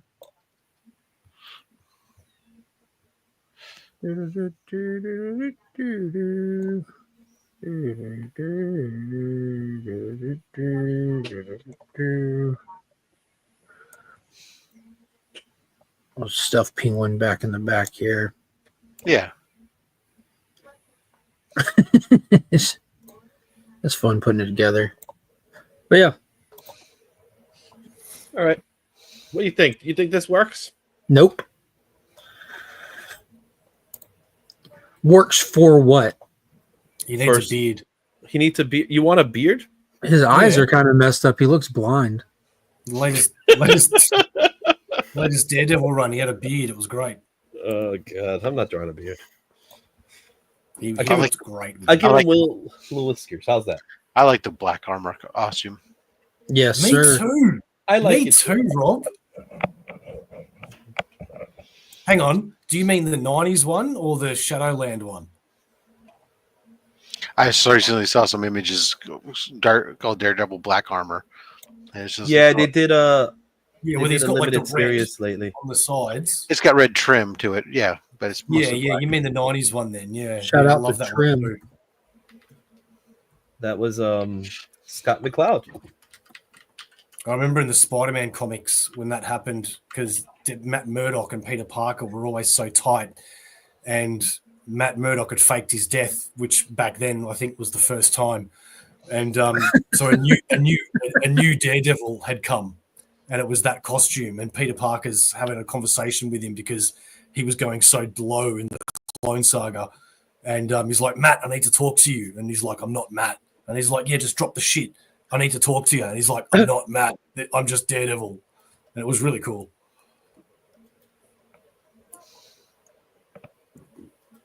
See, let's put Hellboy on here. We had the Crooked Man release this year. Has everybody seen that by now? This one. No. Yeah, that's it. That's the 90s one. Yeah. Yeah. That was a cool costume, but it was definitely 90s. That's so 90s. So badass. Never mind that you could get him and Night Thrasher confused. But not Night Thrasher had a mask, though. Yeah. Had a full mask. Yeah, Night Thrasher's got a trench coat. Night Thrasher has a trench coat? When do you get that? No. He does now, anyway, in Avengers Assemble. Oh. Thought he had a skateboard. He did have a skateboard, yeah. He should have a skateboard. He's a Night Thrasher. Actually, didn't he die? And it's now his brother, I think. They all died. Yeah, that's true. Mm-hmm. I don't know if there's dollar amounts or if they're spending that kind of money on TV shows. Well, that's crazy. But I will say that I did enjoy Andor quite a bit. I thought it was absolutely fabulous. Yeah, all the reports are coming out this week from Andor season 2 budget, making the Andor projects the most expensive thing they've ever done under Star Wars. Again, they're embezzling money and padding books for the end of the year. It's really interesting. I'm wondering where that. I mean, I'm thinking back to season 1. I don't. It wasn't like. I don't know. I don't think nothing jumps out at me. He's like, where I'm going. Wow, there's like tons of like special effects budgets. There, I guess it could have been just so well done I didn't recognize it. But I mean, I think you could. You remember my complaint on episode 2 of season 1? Yeah. Repurposed prop guns from other shows from World War.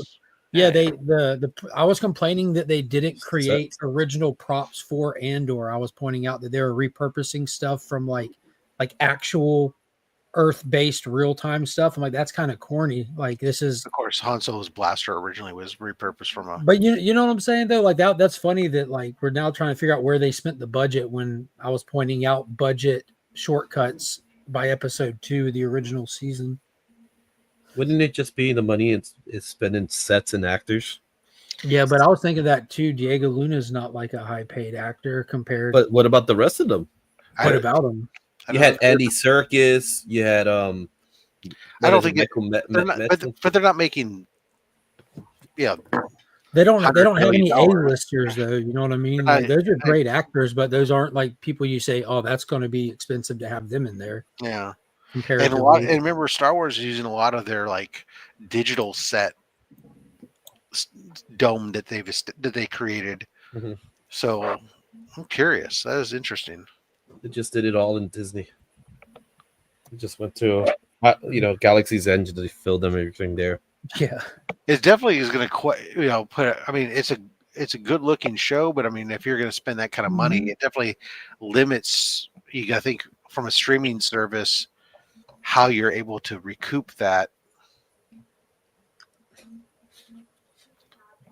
especially if you don't end up releasing it on physical media at some point. How do we feel about the new Captain America movie coming out? Is it going to, or is that a reshooting again? No, they were reshooting for end credit scene, I bet. No, a few weeks ago they were doing last minute rewrites and reshoots that required Anthony Mackie to fly in and be on set for them as early as like 2 or 3 weeks ago. Yeah, it's like gonna feel they're still twerking the actual movie, and on top of that, it was reported this week that Feige was ready to throw out the entire Spider-Man 4 script because they couldn't get it right. Tom Holland said he was happy with it, but who gives a shit what one of your performers thinks of the script? But Feige was ready to throw it out, and I would actually follow that up with who gives a shit what Feige thinks. He's put out nothing but dog shit in years. But hopefully they're trying to turn a corner with it. They're having bad luck with scripts over there. So do we think it's going to be shit, or do we think it's going to be good? I think it's going to be in the middle. Depends. When you tweak something so much, that's the problem. Is like, did you just it's like second guessing yourself, right? It's like if you second guess your second guess of your second guess. So how many guesses do you get? I think it's all dependent on what's the original story, which I'm sure is different to what they wanted it to eventually become. So I think part of the problem is that at one time this was a serpent society, and then another time it became something else, and then now it becomes, okay, it's now a Red Hulk story. So yeah, they even had to change the title and change characters in it after the fact. Like there's the title, or the working title was New World Order, and they changed it due to social climate conversation stuff. One of the characters that's being introduced in it is that secret agent lady who is of Jewish origin in character, and they had to go back in and completely change her name and her origin because of social climate stuff with the war happening. Hang on, is Sabra not in it anymore? She's in it. Characters in it. The characters in it by the actress is still playing a part in it. That's all. They changed the name, the origin, and all that stuff so that people that are like more affected by the war happening and all that stuff wouldn't potentially be like pushed away or felt targeted or this or that. They don't want to appear to be taking. They don't want to appear to be taking any kind of sides in the conflict.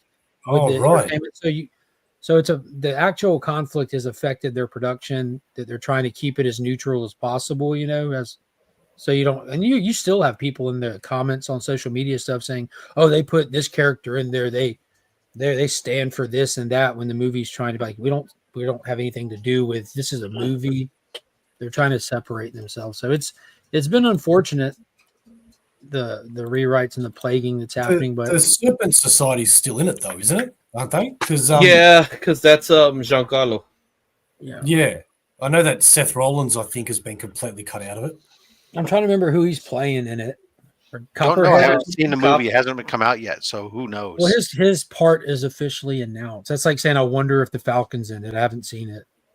We haven't idea the Falcon's in it. He's what's Razorback or Copperhead or one of those things. Yeah, he's one of those. Yeah, I think it's Razorback because exactly comics embraced.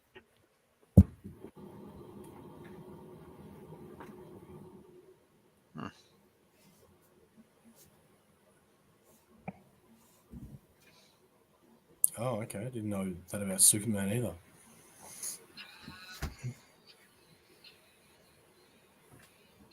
I can't believe how many people, or at least in my circles anyway, that are complaining about Crypto, the Superdog in the Superman movie, where I think that's the best part of the trailer. I love that. That's unfortunate and fortunate, I guess. But what are their complaints? I'd like to hear more about this. Well, I guess it's more from people that don't really know about comics and they've never really heard of Crypto. But I don't know, man. I've just had a few comments from people that I know that are like, oh, look at this shit. Or why are they doing this crap? Or this dog bullshit. And I'm like, guys, Crypto's been around for fucking years, man. And I don't know about you, but my personal opinion is the more stuff we see in a Superman movie that we've never seen before, I think is great. Honestly, I think that's because they want to take this as serious and they can't seem to take it as serious because it's Crypto. Oh, yeah, okay. Yeah, there's a little bit of that. Like, they're looking at it from a perspective like, oh, they're Disneyfying DCU. Oh, yeah. Because, of course, the James Gunn thing of it all and all that. The DC movie, especially the movies. I mean, the comics to a large degree too, but a lot of the DC brand from a public perspective is more serious, more adult oriented. Granted, you go to a comic shop, that's not the case. There's a vast balance to it with a lot of just any age basic comic stuff. But especially with the movie stuff that they portrayed is definitely a darker, not as lighthearted as the MCU stuff. Yeah, there's been R-rated cuts of Batman versus Superman. Even like if you buy it on disc, it has an R-rated cut on it and stuff like that. Canadian Survivalist. If he talks, I'm out. But I understand like multiple angles from this. Like it does seem corny. A lot of aspects of this Superman thing seems corny, and people's response to that is, yeah, but it's Superman. You just don't know comics. Yo, the dude's been around for almost 90 years. You know what I'm saying? You can find anything you want in Superman's history and choose to portray that as long and still keep like the whole feeling of hope and values in there. But that doesn't mean that's like what the vast majority of people want to see. You're heavily basing this take on what feels like the Silver Age is what a lot of people are saying. Most people alive today weren't going to the LCS with a pull list in the Silver Age. You were at best kids getting books here and there. And even then, the Silver Age is wildly looked at as campy, ridiculous, funny, detrimental to comics. The Silver Age Batman almost killed Batman. They had to reinvent Batman when Denny O'Neil and what's his name? God dang, Neil Adams got on it because it was no one wanted that. They were past that. The Dark Knight didn't even exist in the Silver Age. Superman was flying around hula hooping with aliens in the Silver Age. Like, so there's going to have to be a fine balance of what's happening here, and showing crypto shows it. You know, you're thinking of the Silver Age. You're thinking Lighthearted. No one dislikes crypto. It's we're starting a DCU. We're starting a new Superman, and you got everything in the kitchen sink in here. So it's a little, I don't want to say concerning, but it makes you scratch your head a little bit. We'll have to wait and see. Things that make you go, Yeah, but it kind of blew my mind that this Superman trailer drops and every crypto fan on the planet came out of the closet that day like, oh, I'm a crypto fan, always have been. You scratch me, I bleed crypto. You know, like, so I put up a video, and in my video, since crypto's leading the charge and the you have a channel list, I have this thing called YouTube channel, and it's so funny because in the thumbnail I put cryptocurrency as a pun, and then I got a comment about somebody asking a crypto, like an actual crypto money. That's a bot. Question. I get that same person on all my videos too. Yeah, it was cracking me up. I'm like, the worst part is they're asking for advice. Like, dude, they're asking for advice, and I'm like, I don't know, but thanks for the engagement. I thought that was hilarious. I actually deleted it, so because I figured that out. Why would you delete it? Let these people ask. It was just ridiculous. That's all. It just felt wrong. But we'll never know what they do with all that stuff in their crypto wallet. Yeah. So I'm wrapping up a package the way Rob Fatsat taught me how to wrap it. So you do that. I like cats. My favorite dog films are Cujo and A Boy and His Dog. And like, why don't we get Scratchy? Where's Comet? Where's all the other animals? Scratchy.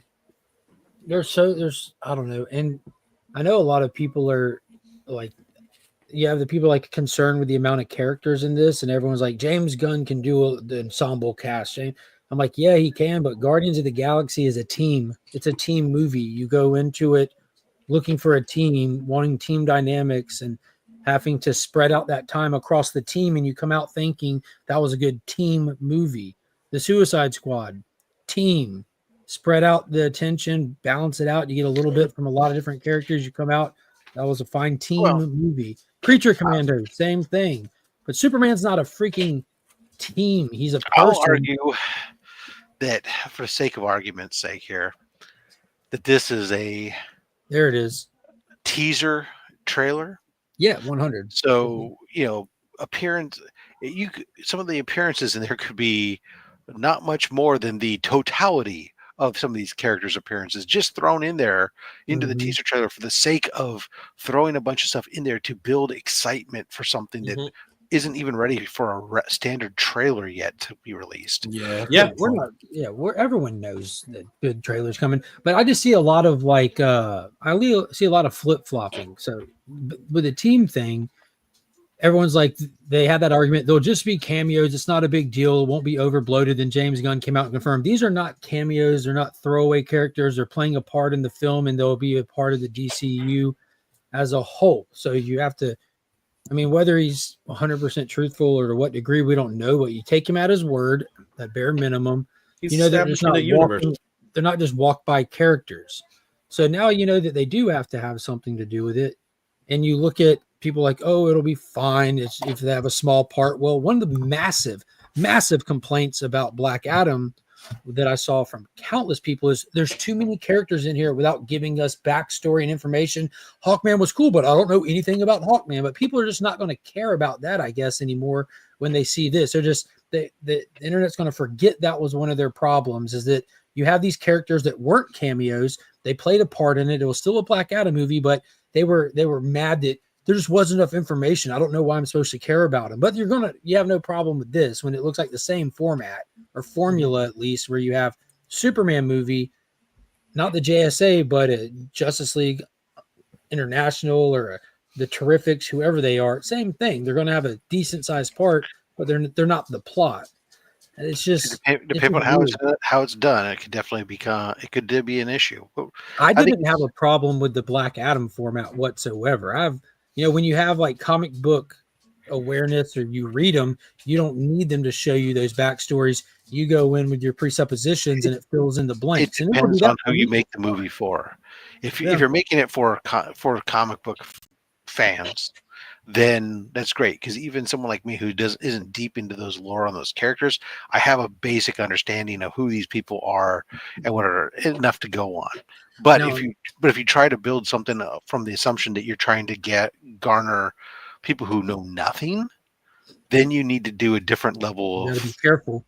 Right. Yeah. So and the thing with Superman too, he's been around for nearly 90 years. So if you have Superman fans, which there is a metric shit ton of Superman fans out there, they're not the ones running around on the internet chasing down MCU spoilers, this and that. But there's a ton of Superman fans out there. And with Superman comes his entourage, people that when you see Superman, you think these people are included in that package. You have Lois, Jimmy, Ma and Pa Kent. You have Keelix at the Fortress, his parents in some form or fashion, Perry White, Bibbo. You have Count Kat Dennings, Lombardo. You have countless characters that are staples to the name Superman that you expect to see included in this to build out what does this version of Superman look like. Because to get the full picture of this Superman, it comes with his ensemble, his family, his friends, and you see how they interact to get that vision of Superman. Well, now you have all of those characters plus Mr. Terrific, plus Green Lantern, plus Hawkgirl, plus Maxwell Lord, plus Ultra. It's insanity the number of actual canon characters that we're balancing in this movie. So I'm super interested to see how they pull this off. Again, here we go. Gunn has never had a problem with many characters and filling them in for the audience. Really name one. We got a Taserface backstory. I don't think we got a Taserface backstory, did we? We just got Taserface. There's no backstory to that. And again, I don't know if you missed it, where Superman is different than Guardians of the Galaxy 1, 2, and 3, Suicide Squad, Creature Commandos. Superman is not a team movie. He's not an ensemble movie. This is the first time we've seen Gunn take on an ensemble movie, especially with a character that he doesn't get to design from scratch. Guardians, he redesigned them from scratch because no one cared about the Guardians till him. Suicide Squad, you can change the characters around and get to do the same thing, which he did by changing the team up and putting characters on there that haven't been really defined. And he was able to redefine a lot of them, and it worked out great. But Superman comes with a story that you kind of have to honor. He had a face, then got a taser. Boom! Backstory. Exactly. But yes. But when you look at by a little bit. But when you look at James Gunn's work, he like you said, he always usually works in teams with team dynamics. He also has older movies that he's done, like Super, things like that. But man, Super was weird. And by the end of it, he turned it into a team, didn't he? Yeah, but I think that there'll be a little bit of that where he's gonna do is that he's gonna have a focus on Superman, and these guys are all supporting characters because supporting characters exist. The difference is that these supporting characters just also happen to be superpowered. Yeah, but that's why I brought the Black Adam reference. It feels a lot like that. You know, the JSA came in there, you get a little skirmish moment, then you go back to Superman, and then you peek in on the Terrifics for a brief minute here, a brief minute there, just so that they can come back again in the finale or something, or just be present. Well, just like Rob said earlier, it's like this could just be just one scene in a movie. To me, it's always when I see something this far out, given what we've seen with superhero movie trailers and stuff, it's way too early to over speculate on anything or try to guess. I mean, maybe that's fun. I know it's fun for some people, and that's fine. But at the end of the day, like I said last time, I think it becomes part of what our problem is with some of the letdown of some of the common misconception. Though James Gunn didn't do Brightburn; he just helped fund Brightburn. That's all. Yeah, Tromeo and Juliet. Let's go. Well, it's 2 o'clock in the morning for me, boys, so I'm gonna have to head off. That's right. Go get your beauty sleep before we do our interview. Yeah, thank you very much, sir. Was that Michael Clark Duncan or Ving Rhames that was it? Like, I think it was Ving Rhames that played Charlie 27 in that brief moment we got him. It was Ving Rhames. Michael Clark Duncan had already passed. You want to promote your what you got coming up today or tomorrow or whatever day it is for you? Yeah, in hang on a second. In 15 hours, we have Rob coming onto Aussieverse, where I get to verbally abuse him for a couple of hours. Well, maybe an hour, maybe two. We'll see how much time he's got. With tongue. With yes. So I do hope that you tune in. You don't know what Aussieverse is? Go look it up because it's got me, and I think we're great. So, and then hopefully we can get other people on the show sometime next year, like Mark and Izzy and everybody else. Oh, I ain't doing your damn show. Good, because I didn't actually want you. I was just That's being right. polite. I only wanted Mark. You don't have to be polite. Did you get your comic, by the way? No. Good. we did confirm though. I know. He's got it. Yeah, it's in country. We saw the unboxing. I was like, there it is. All right, I have to run to Romania. I expect a short meeting. I'll try to come back if you're still live. I'll see you then. See you guys. Take care, Audie.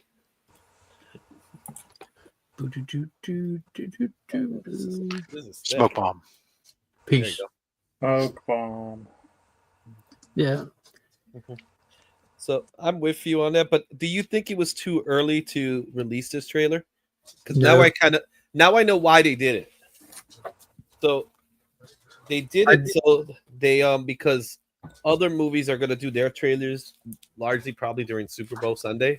So they didn't want that to be. They wanted it to have its own, moment, and it worked. It paid off because that was the highest viewed video for Warner Brothers ever. So the hype is there. Yeah, I think it was perfectly fine to release the trailer or the teaser. I think it was good to do something. I don't see nothing wrong with it. I mean, the movie's 7 months away, and it's just a teaser trailer. So, I mean, you let that stew and sit for months. You're building your momentum and stuff. I think it was smart. It was good. Agreed.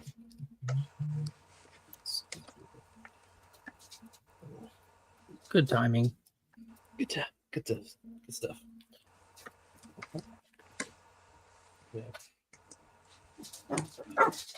What do you want, dog? So I had a visitor on Christmas Eve come to my house, and it was a cat. I thought you were going to say Santa. No, that was Christmas Day. A cat came to my apartment. Apparently, her owner accidentally opened the door and she escaped somehow, and she came all the way up to my floor, and she's like I'm hearing this sound. I'm with my daughter. I'm like, do you hear that? And she's like, what? I just hear this meow sound like a cat. So I go out. I go look in the hallway of the building, and this cat just there, just meowing, just comes right into the apartment, makes her way in. It was a kitten too, so she had to be like 3 months old or something like that. I like how you say it escaped, insinuating that it wasn't happy there and it's been planning this for a long time. It looked like it was, though. It really does. Not the cat got out or anything like that. It wandered off. No, it escaped. Finally. It was great. The craziest thing is I'm not a cat person, and I have to admit that this cat was adorable. You know what I mean? I'm like you. I'm more of a dog person than a cat person. Yeah. But I got to give it to it, man. This was like one of the cutest little cats you've ever seen. And then she had like a bell, like a jingle bell. Only a truly miserable kitten would head to Izzy's. You're damn right. I'm not. I am not. Like I said, I'm not a cat person. So yeah, you need to go do a home inspection or have animal control do a home inspection. Make sure it's safe to return the cat. Yeah, the owner showed up like maybe 4 hours later because I put a sign in the mailroom. And she's like, "Oh, thank you so much." Yeah, he's known as the Rat King. The cat came for the food. There you go. Now you get it. You understand. Yeah, it's all coming together. The cat could sense it. He's like, this guy's for me. Yo, this cat was so comfortable though. So she's walking around the hallways. I go sit. I got a nice little chair in the living room. I'm sitting watching TV, and then she just jumps on the sofa, and then she walks over my belly to go sit in a chair. And my daughter's like, "Oh, Dad, can we keep it?" I was like, "Well, the cat belongs to somebody." But I was concerned that person was never going to knock on the door, but they did. Okay, this one's ready to go.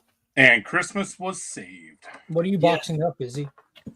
So remember, I had sketches that I had to do for the mystery boxes. Yeah. So this one's ready. Are you shipping all the sketches separately? No, they're gonna be shipped within the box. Okay, I was about to say, man, you're killing your shipping costs. No, they're all.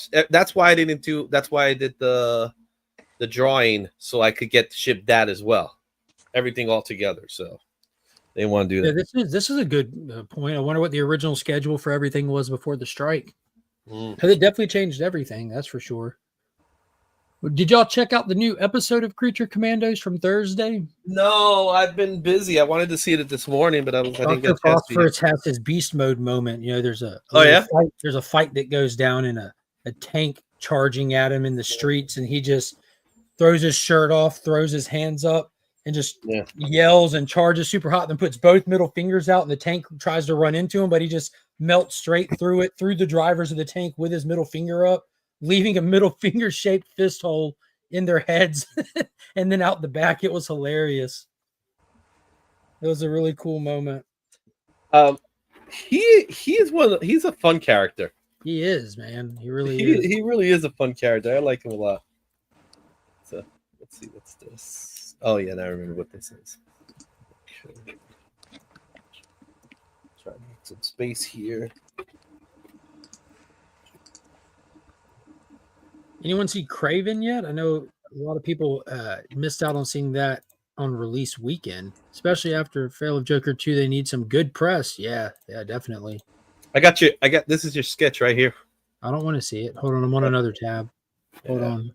I'm uploading an image of Venom. You have to have Venom for the at years in. All right, let's see it, Izzy. You want to see it?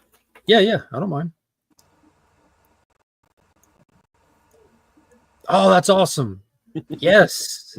That's what I said, dude. I said, do Kick Ass or Hit Girl, and there they are. Both of them. That's perfect. Yeah. Look at Mindy. It was fun. Oh, man. I messed up. I should have, I should have asked you to do Nick Cage's Big Daddy. You know how it's just Big Daddy, but the Nick Cage inspired suit comes heavily from Batman more than the comic? You see, now that you got me thinking about Big Daddy, I'm thinking about doing Big Daddy in the form of Spider-Man Noir. Don't do that. No, because it'd be fun. On the Spider-Man Noir comic, you mean? Have him more like in a Spider-Man Noir's format. So, what do you mean? So you know how he's inspired. I got you. How in the movie he was like inspired by Adam West Batman. Yeah, he was inspired by Batman. Yeah, no matter the financial reality of Joker 2, the director is a legend for doing it. Yet I watched all right, so I turned on Joker 2 because it's on Max. I hadn't seen it yet. And I turned on Joker 2. It was on Max last weekend or something because I was on break from work, and I watched the first 30 minutes of it and then turned it off because I want to go get the Steelbook that released. They didn't have the Steelbook in. I want to wait to watch it till I have it. I want to watch it in like true 4K because it's just different. And the Todd Phillips directing style is like master class. Like the shots, the lighting, just everything about it is master class. And I absolutely loved the first 30 minutes. And I got to the first song number and I cut it off because I was about to get like completely into the movie. So I have a question about Joker, the movie, the original, the first one. This one. Yes, that one. Do you think, because this is my thought, my theory, is that Todd Phillips couldn't make the movie he wanted to make, so he found a way to utilize a DC property to make this movie and get funded. I don't know, because me and Pops were talking about it. Me and Pops were talking about it, Izzy, and like we both said that just if you go into it, just like watching it as like an art house fan film, you know, this is just somebody who was inspired by the Joker to make his very own project that doesn't have jack squat to do with anything, you can appreciate it really easily from like a technical and filmmaking standpoint. Because that's my take on that. I think my take on it is that that's what he did. He wanted to make a movie. He wanted to make a movie. They were like, "No, we're not going to make this movie." And then he's like, "Okay, let's just do some things. We'll call it Gotham. We'll call it the Joker. We'll do something just so I could get it funded." And that was how he got it funded, and it paid off immensely for him. And it was also the reason why when 2 came out, he did what he did in 2. Because you didn't see 2, and I didn't see 2, but I know the ending of 2. I don't know the ending, and don't tell me, because I've somehow managed to dodge it completely. Yeah. And I know the ending people were saying is talk aboutable. Mm-hmm. It's definitely talk aboutable. So. And I like the idea behind it. I like the idea behind it. I'll say that.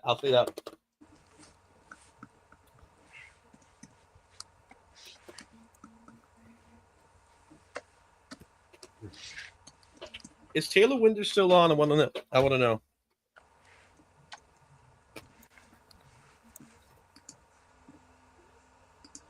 Mm-hmm.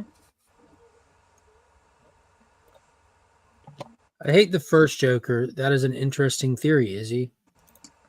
Loves Joker 2. It's part of the ending. Mm-hmm. I want to blatantly copy the King of Comedy. Yeah. I'm here, buckaroo. Taylor Winder, I owe him a sketch, but I don't know what to sketch for him. I got an idea, completely original. I don't think anyone's ever thought of this before. You can do Big Daddy from Kick-Ass, but kind of inspired by Spider-Man Noir. At first, I thought you were talking about the Adam Sandler movie. Yeah, I'm with Martin. I watched the first masterpiece. Absolutely agree. And again, like I do think you have to have some kind of like disassociated ability. Kind of like what we talk about with Venom, Izzy. Like the first one, I still have never sat down and watched the first Venom from start to finish in a sitting. At this point, I've seen it all from just turning it on here and there. The second one, I absolutely just hated it. But something happened between the time of the first one releasing and number 3 where I'm like, dude, I do not associate this at all anymore. I don't have to try to disassociate it. It's just so far out there as its own thing. My memories and my mind's eye of Venom from like the 90s and the animated series era is just. And then I was able to have fun watching Venom 3 and enjoyed it a lot. I still think it's barely any better or worse than the first 2, but I kind of watched it through a different lens when I first saw it and had a lot of fun watching it. And Joker, there's just something about it. I never once associated it from when I sat down to watch it, the first one in theater years ago. I never associated it with, the Nolan Batman stuff or the Matt Reeves Batman stuff. Nothing. It was just always its own independent project to me. Yeah, and I think with Joker it was easier to call it Elseworlds than Howard the Duck. Okay, Howard the Duck it is. So Moon Knight. Oh, okay. Howard the Duck or Moon Knight or Moon wait, Moon you had Duck. a third option. Yeah. Oh, why you had to go there? Now you ain't getting jack. Don't talk about. You never talk about my mama. Chris says, "Give him a Jack and Jill Adam Sandler sketch. That'd be a perfect half and half one." Didn't that movie win a Razzie Award? I don't remember. I know Happy Gilmore trailer came out. Oh yeah, I didn't realize that was going to be a Netflix film, but makes perfect sense because that's all he does now, right? He has like a mega deal with Netflix. Yeah, Netflix owns the rights to all these SNL guys. If Chris Farley was still around, he would probably be in a Netflix movie. Because what? So you got like Eddie Murphy's movie, even though Beverly Hills Cop was actually pretty good. Yeah, I don't think a lot of people watched it, but the ones that did said they enjoyed it. The Netflix movies, the Adam Sandler, I don't know what to say. Think about them. But Izzy's drawing. Justin is working. So what? I'm not working. That's what you're trying to say, Mike? That's what I heard. I don't want to be working. I am working. It's just there's nothing to do at work but draw. we're at this time in my job where we're working, but there's no work. So we get to work from home and do nothing and just wait on emails, because I have my email open right now, just waiting for emails. So mine, Ella. Yeah, mega deal with Sam. Yeah. What are you guys? Oh, what are we drawing? Well, I'm drawing a couple of things, but some things are like sketches I already had that are going out to guys who got mystery boxes. So that was the deal. So a bunch of us bought mystery boxes so Izzy can buy some repair work on his car. Yeah. Isn't that what sparked the mystery boxes initially? Yep. Was the car? Yep. Yes. The Canuter valve went out, right? It's a traction control issue. Oh, the humdinger. Okay. Yeah, the humdinger. So the scooter McCracken. Yeah. Yeah, that. I hate when those go bad. You know, once those goes bad, man. Once those cars go 100,000 miles an hour, those 100,000 miles, and it's over. Yeah, that's a wrap. They're made to break down. So, yeah. So I want to get these boxes out ASAP, and then I could send out that Scrooge McDuck with a couple of other sketches. Hey, name something big and memorable from the year. I'll fill you in on what I've got represented on the thumbnail. Alien Romulus, Hellboy, The Crooked Man, The Penguin Show, The Terminator Zero Show, Ghost Machine, Absolute DC, The Superman and Lois Show, Venom 3, Jon Stewart, Christopher Reeve, and Optimus Prime. That's what I got so far. So work in progress here. Well, my favorite thing was X-Men 97. That did come out this year, did it? That feels like it was like a year ago already. Oh, thank you, Chris. Yeah, so X-Men 97, definitely dead. Oh no, I forgot Deadpool and Wolverine. Godzilla is going to be on there as well. So Deadpool Wolverine will probably be movie for me. Was Godzilla -1 this year? It was last year because Godzilla X Kong: The New Empire was, so that's where I was. Yeah, because Godzilla -1 came out. It won the Oscar. Monsterverse was. Yeah, there was definitely Godzilla stuff this year, though. Yeah, so to me, it would be Deadpool, Wolverine in the movie. Biggest trailer, obviously, Superman. Biggest comic book, Batman. Well, it doesn't have to be the biggest, just things from the years. Yeah, what's the word? Carpet, whatever. Carpe diem. Yeah, that's two. I'm putting them into categories. Cons, Heroes Con is a highlight for me. And I did like New York Comic Con. New York Comic Con was surprisingly really good this year. That's funny. Out of all this stuff, the only Marvel recognition so far is just Venom. We gotta go ahead and get Deadpool and Wolverine on here next. His face should be a thumbnail. Thanks. I don't know if that means anything. I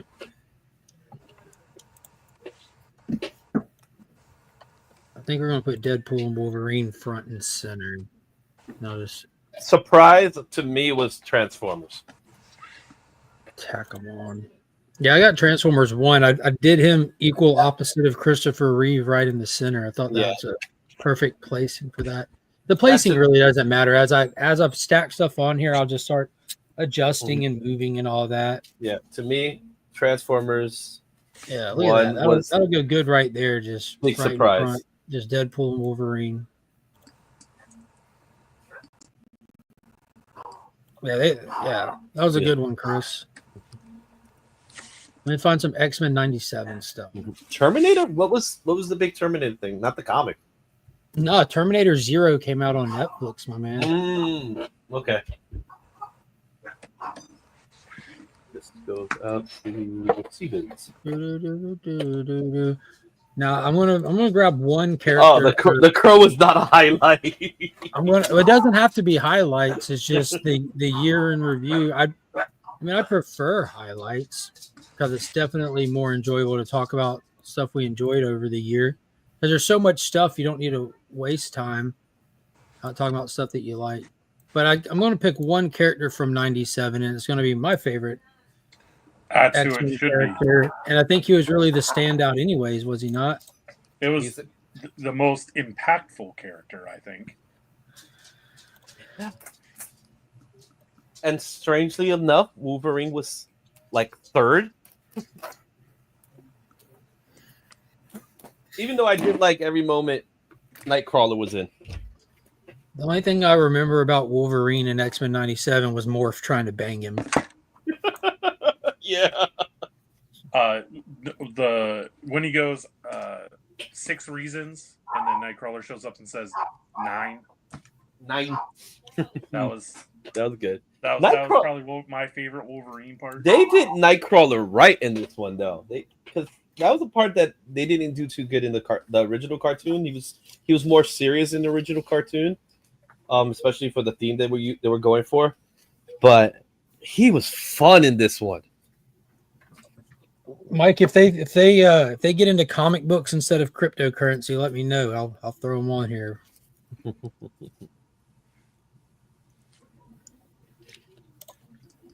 Ultimate Spidey. We'll go with Ultimate Spidey. Wasn't Ultimate Spidey more last year? Like I know it came out early this year, but did we get any Spider-Man content any new? No. Because the only thing they did new is the announcements, but nothing new as far as I think new. Yeah, let me do this. We definitely need Spidey on there. He's the biggest Marvel character in existence. Da-da-dee-da-dee-da. I got a good idea for it. Let's put it on top of that. Da-da-dee-da-dee-da-dee-da-dee-da-dee-da-dee-da.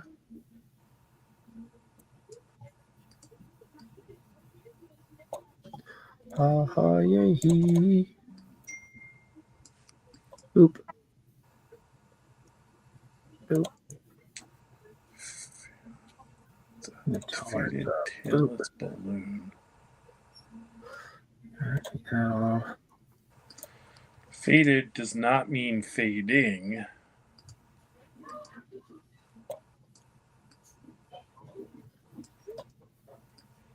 There we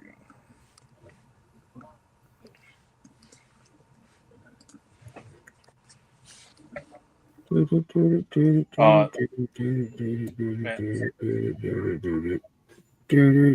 You've got the perfect spot for him right over Christopher Reeve's shoulder on top of Venom. Now I'm gonna have him crawling through the letters to give.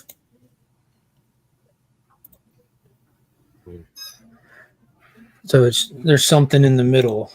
Found a crawling one. I don't know. I like that.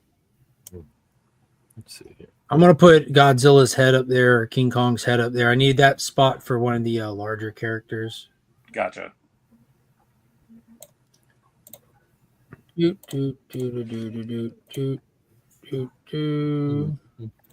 See who just hopped in. Oh, that's Robert. Back again. If I didn't put Spider-Man in here, Robert would stop showing up. Oh, that looks good there. Yeah.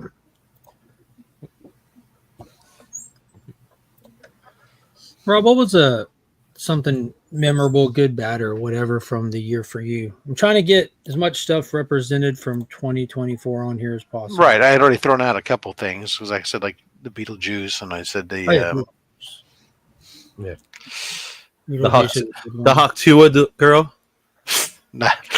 That's a highlight. And just have the loogie flying. Let's see what else you got. You got that. Oh, there's Ghost Machine on there, Eman. Is this a Birds of Prey thing?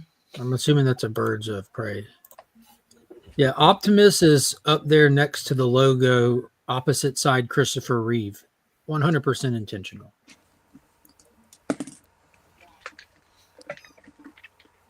I've got Rook Exodus right there, right in the front. Yes, sir. Yes, sir. That was literally the first thing I put on this and started building it out from that.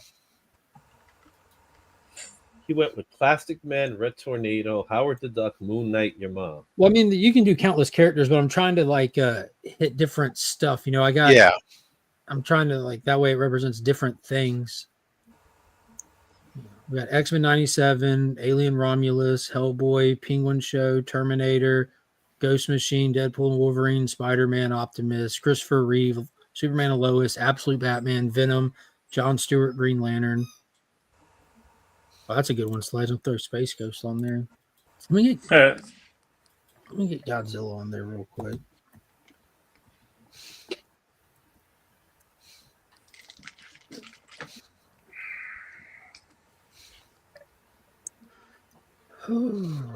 See if I can find one that'll fit. That's the guy I need right there. Oh, we had Borderlands. Wow. Yeah.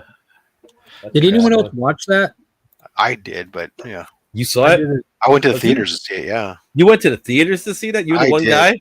I am he. You're the one guy. Wild Robot? Wild Robot I watched last night. It was absolutely fantastic. Trying to see it's like a modern day Iron Giant or something like that. Nope. So I know that like that's what everyone was saying, right? Yeah, that's what I heard too. Like that's one reason like my interest was so peaked. I'm like, ooh, that's it, just like that, right there. They're saying this is as good as Iron Giant. I gotta check this out. It's a modern day Iron Giant. I got to check this out, and I watched it. I'm like, no, it's not. Hey, your Godzilla. You got your Alien on there for top left. Okay. It doesn't come close to Iron. To be fair, like I would give Iron Giant literally a 10 out of 10. That's a flawless movie in every way. And I would give Wild Robot a solid, very solid 9 out of 10. Your Madam Web came out in 2024. That's super true, Rob. Craven. So I need these. I want him in front of that, but I want these. Find him. I'm just like looking through the what came out this year. Oh, Crow. The Crow. Yeah, I was told about that. I still haven't seen that. Do you think it? You know, space is beginning to become limited. Yeah, do you think it deserves? Do you think I'm just throwing things out there, and you decide. Well, that's why I'm asking. I think the Crow deserves. I don't think anybody who's going to be on the show is even going to have seen it on the panel or in the chat. That's fair. Sonic 3. Oh yeah, I'll get one of Sonic toward the bottom. Yeah, Sonic was fun. As much of these gaps as I can. I've got. Well, you could pick up the Alien. You could take the Alien can lift up a little bit, and I can get someone to the left of Hellboy. What was the one that was just said that was really good? Space Ghost. I can get down here at the bottom. There's definitely space between Batman and Deadpool Wolverine. Well, like if you look under Wolverine's armpit, it'd have to go down low, kind of down there. But you could overlap Deadpool over Batman. Yeah, I like them center for now until we get something there. What else? I got plenty more space. Stuff can shift and move. I just got to know what's going to go where. Like Ghostbusters Frozen Empire. Wasn't that last year? It says 2024 on it. It's probably early this year. I'll move the Alien up. It'll There's take up Justice League, freaking Crisis. That gives me all that space. Beetlejuice. Yeah, I think Beetlejuice needs some pretty tame year. Okay, guys. Yeah. Cocaine Werewolf? What? Cocaine Bear. Was Cocaine Bear last year too? Well, I'm just looking at actually listed on here of the various movies. There was under comedy horrors, there was a Cocaine Werewolf was released. I gotta imagine that was just phenomenal. Instant classic. Yes, sir. It was the sequel to Cocaine Bear.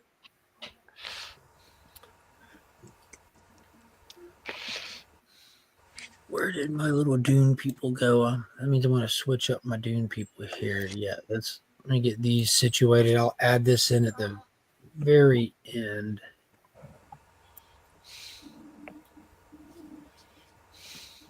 Where where you want to stand. I want to have you stand here. I want to shrink you on down. Do, do, do, do, do, do, do, do, do. Shrink you down some more. Scoot you over. Right now, anybody who's watching this on their phone is going like, "What the hell is even going on?" Some graphic designers looking at this is like, what? No! What is this crime against humanity? Yeah, you'd be able to. You could slide Wolverine, Deadpool over so a little bit. Yeah, slide something else in there. Yeah, any and everything can move for sure. All right, they're gonna go there and take them off for now. All right, let's see. Going back to where we're gonna put Space Ghost. I think Space Ghost deserves a little spot. He can be sitting on Optimus's shoulder. I found a coast to coast one that'll fit good at the bottom, next to the fellas.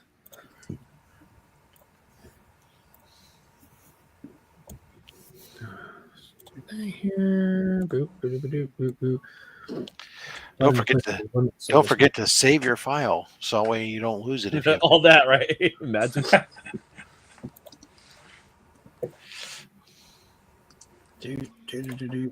I've quit working because of that. I would put a bright color as a background to fill any space, like orange or green. Oh yeah, background will go in at the end. Have a Space Ghost do a wraparound, coast to coast style, which is better than having Space Ghost do a reach around, coast to coast style. Oh shit.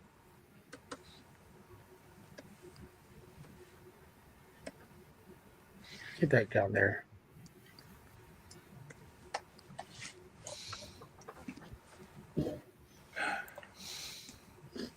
Well, there you are.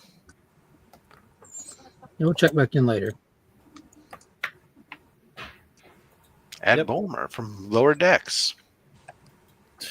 Oh, Star Trek. Yeah, good call. Lower Decks just wrapped up. I gotta get caught up on that. I don't watch it, but AR. I was using it kind of like as a fill-in show because I like having a series that's like 30 minutes or less shows, where you can just you got a little bit of time, and especially stuff like that where it is episodic, so you can just sit down and watch one episode and walk away and not feel like I got to binge a bunch of this stuff where it's like going to leave me on a cliffhanger that now I want to watch more than I really want. And that's where Lower Decks really fit in well with that. It was surprisingly fun, and you could just watch an episode here and there as you wanted, or as time permitted, which was great.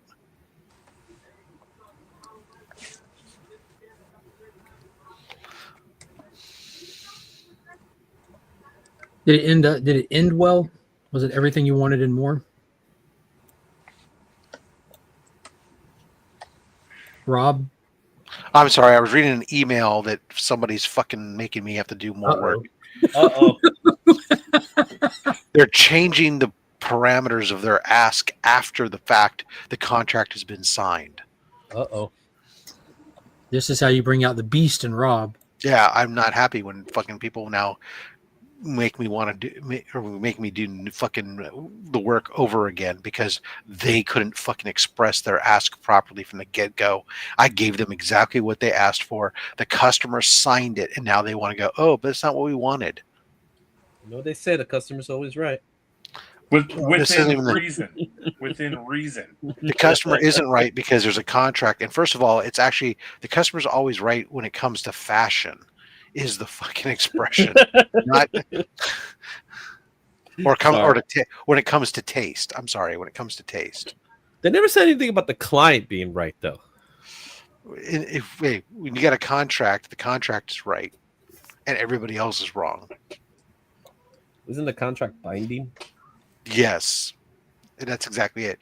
See, the whole issue here is one customer acquired another customer, and they renewed the customer they acquired, and to be coterminous to their existing contract. Jesus and Christ, with all the legalese. And all their and adjust the pricing to their pricing. But when they acquire the company, they acquired the old contract terms until it's expired. So it's not till August, and so the new pricing stuff doesn't go into effect until August. But now they're saying, "Oh no, we want it like now." It's like, well, that's not what's contracted.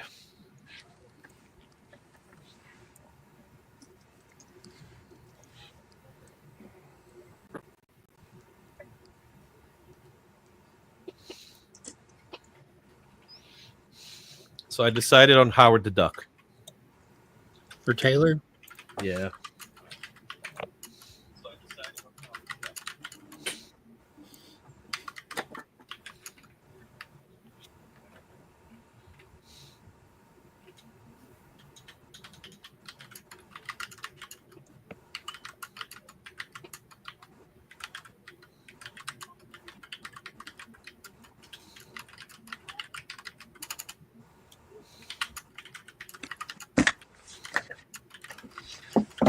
Is that like angry typing? Yes. Oh yeah. Rob's going off on somebody. He's using words like terminus, legalese.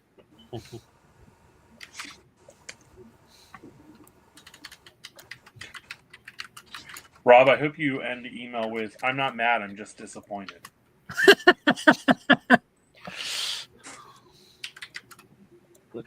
Wait, actually, in the end, should say "Merry Christmas, you filthy animal."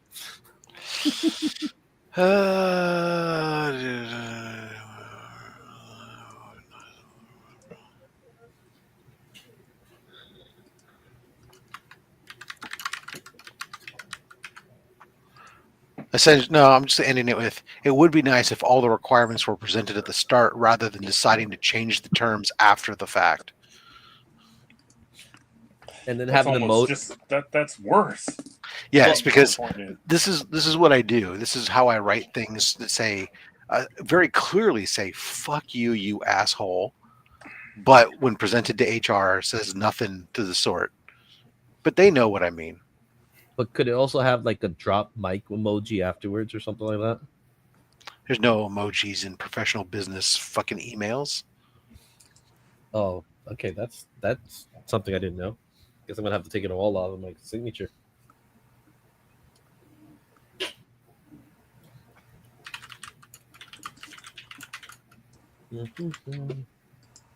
Go with him.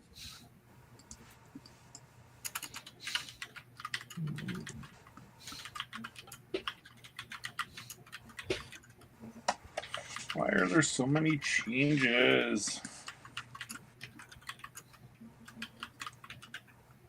Why am I even doing revisions today? I should be playing video games or something. This is bullshit. Yep. Because you are wanting to get that award. No, I'm it's not. all for the award. Not at this cost. I did add one more sentence to the end of it. I added, "Please forward the approvals from your management accepting the churn early." Or as I'll do this, but I'm going to make you go jump through a hoop and make you go to your manager and have your manager approve it. Just because I want to be petty. I can appreciate the pettiness. No, I could approve it, but I don't want to because it's extra work. So make you have to do extra work since you're making me do extra work. Oh, I hope they respond with "never mind."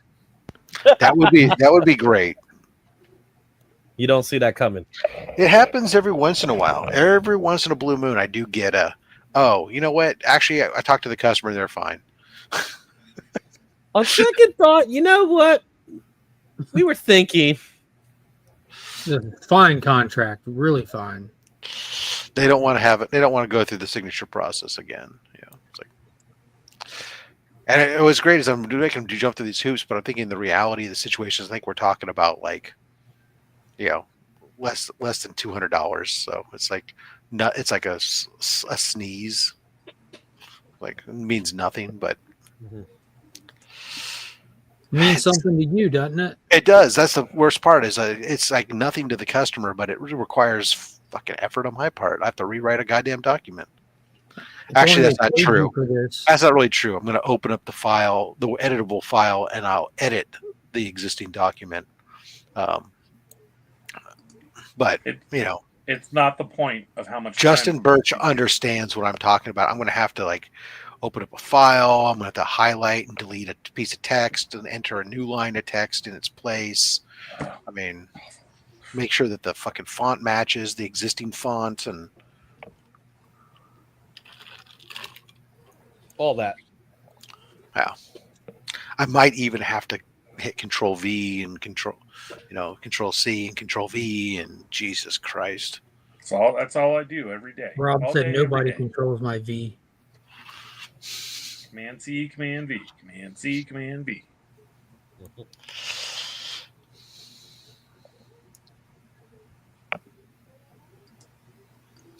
There we go. I added the ghoul from Fallout.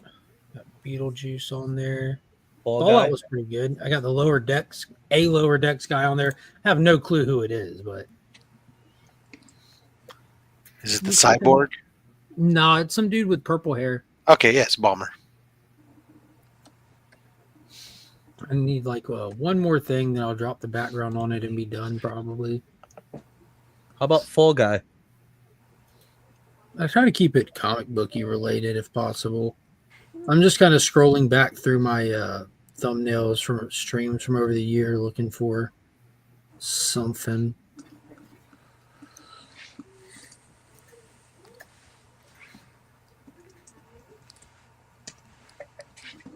Was there an MCU TV show this year? I don't even remember. Oh, there was. I have not seen it, but I've heard it's gotten rave reviews. Do you remember which one it was? Yes, Agatha All Along. Oh, yeah. Get out of here.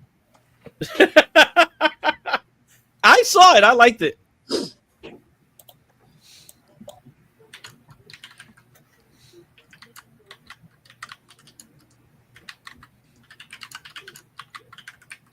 Did you get Creature Commandos?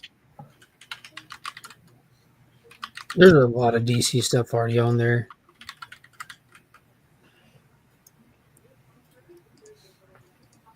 We got Penguin on there, Absolute Batman, 2 different Superman properties. I'm putting Agatha on there. I already got it. Agatha, there you go. Good call. That's why I ask y'all, because a lot of this stuff doesn't stay in my Penguin's on there, yeah. Yeah. He doesn't have Skeleton Crew now. That'd be kind of hard to figure out what you would do.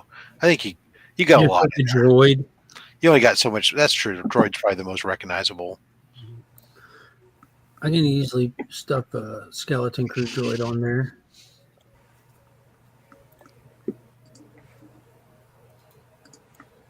Huh. Named. You're asking me to name some, or are you saying that I named some? Because I don't remember naming any. So if you're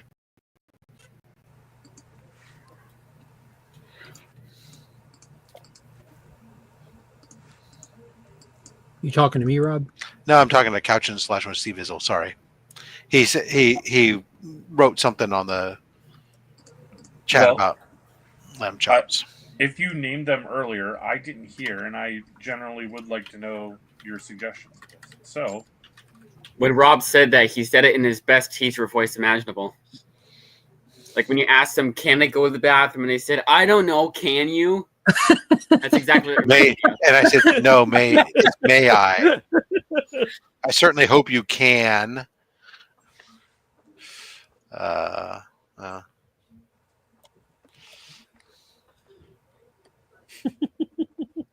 All right, we got Agatha stuff on there. Name some for you. Okay. Obviously you could do, if you go with the traditional, I've got lamb chops and then I'm going to serve a starch and a vegetable, obviously from a starch standpoint, I'm always a fan of wild rice. No, we're talking about lamb chops. Which Yeah, you this could. moved It could be quickly to smoked. barbecue, Rob. It's a question from the audience. I'm not volunteering this stuff. Wild rice I'm a fan of. I am a big fan of roasted potatoes, whether they're red potatoes, whatever. The small butterling potatoes, all that stuff. Roasted potatoes are phenomenal with lamb as well. Definitely good either way. And from a vegetable standpoint, I'm a fan of either like some steamed broccoli or green beans or I know that some folks do some other depending on what's in season for you. I mean, yeah. I like to keep it simple. You use the KISS method? Keep it simple, sometimes. stupid. There you go. AR says, just let Rob cook. Okay. There you go. Cooking with I Rob. covered up the Super Sons with the Skeleton Crew robot, and it looks good. So that's where this See, was. I've never.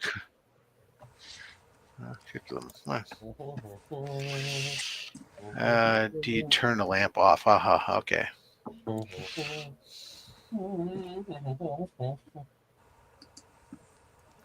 Yeah.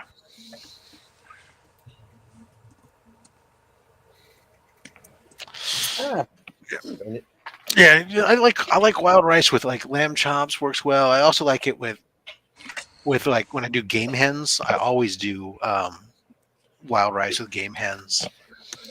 And asparagus, oh phenomenal. Yeah. I'm with Sledge. I forgot about asparagus. That's a great one too. Definitely though, if you're doing lamb and you're doing either potatoes and a rice, you definitely want something that's a green. You don't want any vegetable that's not green because you want that contrast. You want to make sure, and that's where the red potatoes would also come if you do potatoes. Yeah, or the contrast tastes delicious. It comes to presentation is part of the fucking serving a meal, brother.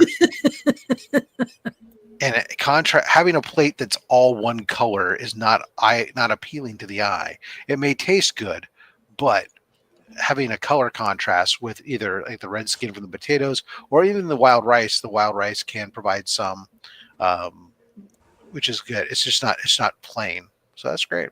Yeah. I'm curious how you cooking the lamb or what? So you're doing lamb chops. Are you roasting in the oven? Are you going to smoke them? What are you going to do? I'm curious. Rob, if I bring you 2 pieces of bread at Heroes Con, will you put them on my face and call me an idiot sandwich? Sure. Excellent.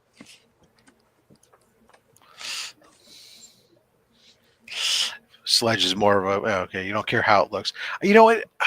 It's the presentation factor. Something that I got driven. It's like the may I can I thing. Somewhere along the lines, whether it was in a cooking class or whether it was somewhere else, I had this driven into my head about color palettes on a plate and presentation, and it's stuck with me ever since, and I can't get out of it. Every time, I'm very cognizant of that when I plan a meal and my side dishes of whether or not only what goes well with a flavor standpoint, but making sure that I can't have I could never serve chicken and rice and white rice and carrots. It's just too fucking bland looking. There's no eye appeal to it. It's all about the garnish. It's just again, it's not that it's wrong. I mean, if you like it and that's what you want to eat, go ahead, knock yourself out. It's just, Rob's going to make fun of you in his quiet. No, I wouldn't serve it to company. I wouldn't serve it to company. That's embarrassing to him. Yeah, you're right, Sledge. I mean, appearance isn't everything. It's because you can have expensive steaks and stuff that look great, but they taste bad. Sure, no doubt. Again, like I said, it's just something that's stuck in my head. It's one of my. We all have our quirks. I have several of them. We do, yeah. And that's just one of the many quirks I've piled up there. Yeah, there you go. When you're preparing something for someone, absolutely hit as many senses as possible. I think I'm done for right now. I think I'm going to give this a break. Come back to it with fresh eyes and see if you have enough characters in there. See, now I feel like Space Ghost should be come down to fill that gap underneath him. There is no gap. That's his table, but I feel like you're right. Oh, yeah, because you chose the orange background. It looks like a gap. It might just change up the background color. Might look better. I went with Izzy's, not Izzy, I'm sorry. I went with Eman's suggestion, and I think he was wrong. What was his suggestion? Orange or green. I'm going back to black. Why don't you try blue? See what a blue looks like. Did you say blue? I said blue. The bear? Yeah, blue. No, bluey. Like the character. I don't know. It's funny. I think my kid is watching Bluey right now. There you go. There's some inspiration for you. Let's see. Chili looks horrible, but it's one of the greatest things ever. Sure. How do you prepare your wieners, Rob? With a gentle caress and I'm still reading it as EOD because of your font choice. Hey, I'm not worried about that. There'll be a title on the video as well.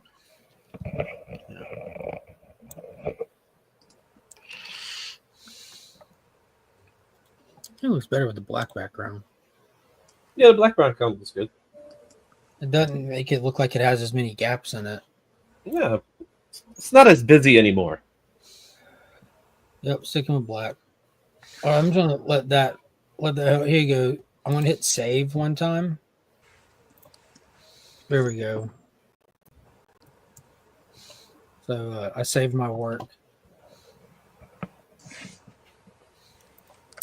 That way I can shoot it to myself and see what it looks like on a device as well.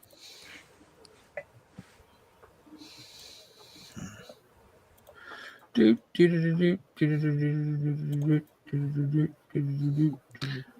something under Penguin and over Terminator.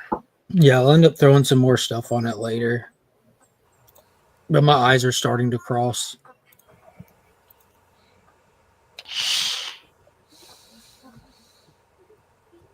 There you go. Izzy, I feel like your camera needs to point down a little bit more. That's what it is. Not paying attention. There you go. Better? Yeah. Unless you were trying not to be the subject of your composition. Yeah, wasn't trying this time. I decided to give Howard blue eyes. Howard? Yeah. The duck? The duck. You guys want to see it? Howard the Duck Stark? All right. I don't know if Taylor is going to watch this. So, Taylor, I'm giving you a warning now. But you guys want to see Howard? Nice. Looks good. Thank you. Do some more. Yeah, you're getting the glare off of the bulbs. You got the John Cena haircut going. I do. I do, man. I perfected that. No, he covers it good in movies and stuff, but then when he went into that wrestling spot, it was just all But he day. looks like he has a toupee now. Now he just looks like he has a toupee because his hair's so poof now. Yeah, it's because we know the truth. We've seen. Taylor says he digs it. But I can't see it. Thank you, Taylor. It will be coming your way.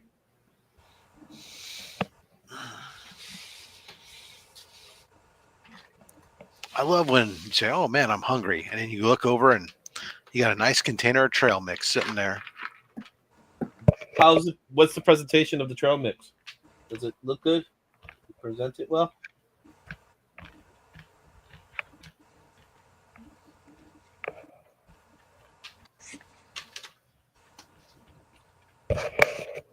It's just a mix of almonds, peanuts, raisins, and M&Ms.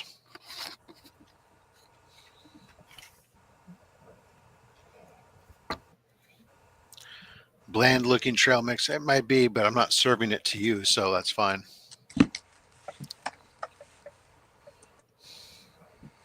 Sledge, I agree. Hair is overrated. Spoken by a true bald man, right? Hey, you know what? As you get older, your hair just falls down. Well, you don't have to worry about it when you wake up in the morning, right? I have to shave every morning. What are you talking about? Oh, so it actually grows? Some of it. Mm. Some spots don't need as much shaving as others, but I mean, if you want me to pull off the Bruce Willis, I'm your man. But you know, What?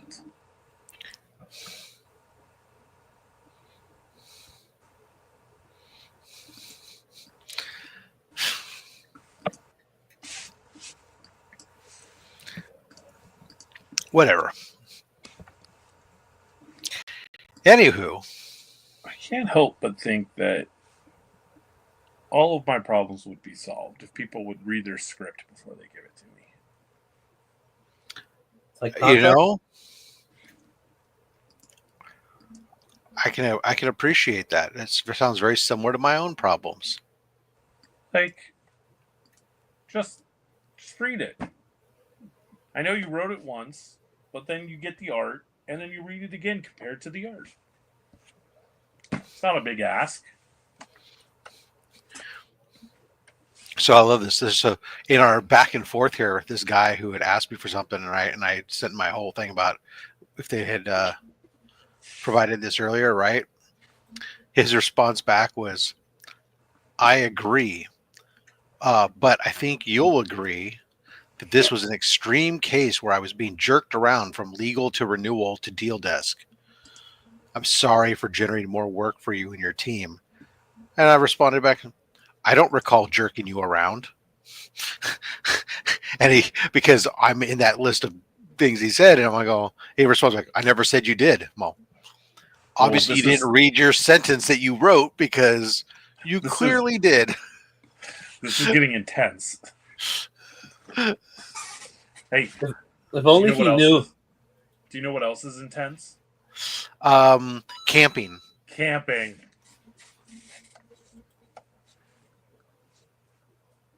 It's my only dad joke. No. See, I was right there ready for it. Because it's it's a joke used often in scouts these days. What's the joke? Having to do with camping is intense.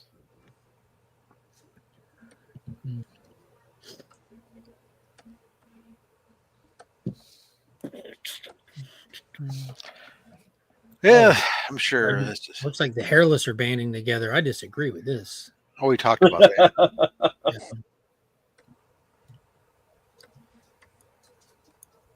It's like, are we all working on something right now in some weird way? I'm working and at the same time paying attention here, and I just realized we're all doing something and none of us are looking at the camera. I'm on the clock, man. I was getting one more cup of coffee. It's important for me to tell people to go fuck themselves. Today is my mom's procedure for her other eye. She's been getting cornea transplants. Right. Mm-hmm. And they do one eye at a time, so you're not blind through the recovery process. And before you go in for the surgery, it requires 2 appointments. It's like a double procedure thing. The first appointment is just for them to prep the eye, which involves putting like an air bubble in place. So when you come in the day of, it's like prepped for transplanting or whatever. So we go in today to do her her air bubble appointment today for her second eye. So very excited for her to be done with this. Not because it's troublesome for me, but just because the first one worked very well for her. And my mom has got really, really rough vision. So I can't imagine how awkward it's been having one slightly corrected eye versus one that's just still whatever. That's got to be straining the good eye that they just worked on, you know? Did they give her some special glasses or something like that? I don't think so, but even if they did, my mom probably wouldn't wear them like she's supposed to. Not because she's opposed to it, but just she's just, I don't know. My father-in-law had that. The cornea thing? Yeah. I remember taking him and stuff.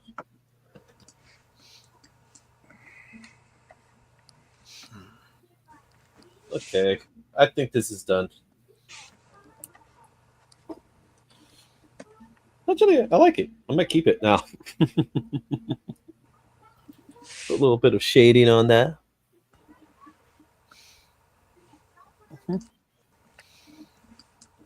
There you go.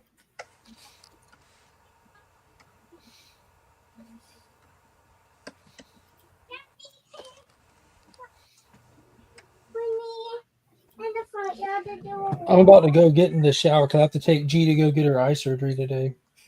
But you're gonna have to definitely get like all the way dressed. It might be chilly out there. Chilly. We are at the, I think it's 30s over here.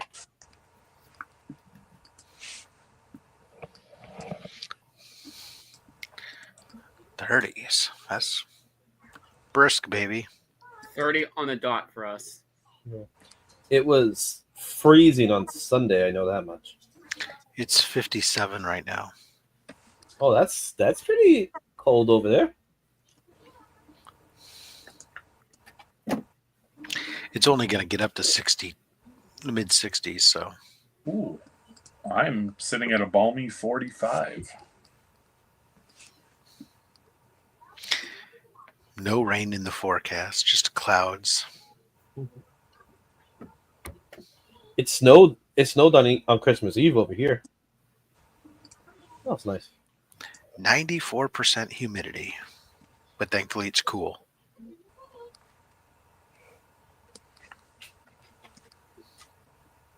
Yeah. West Coast, best coast weather, baby. Lucky you. Well, that and I have a place to park.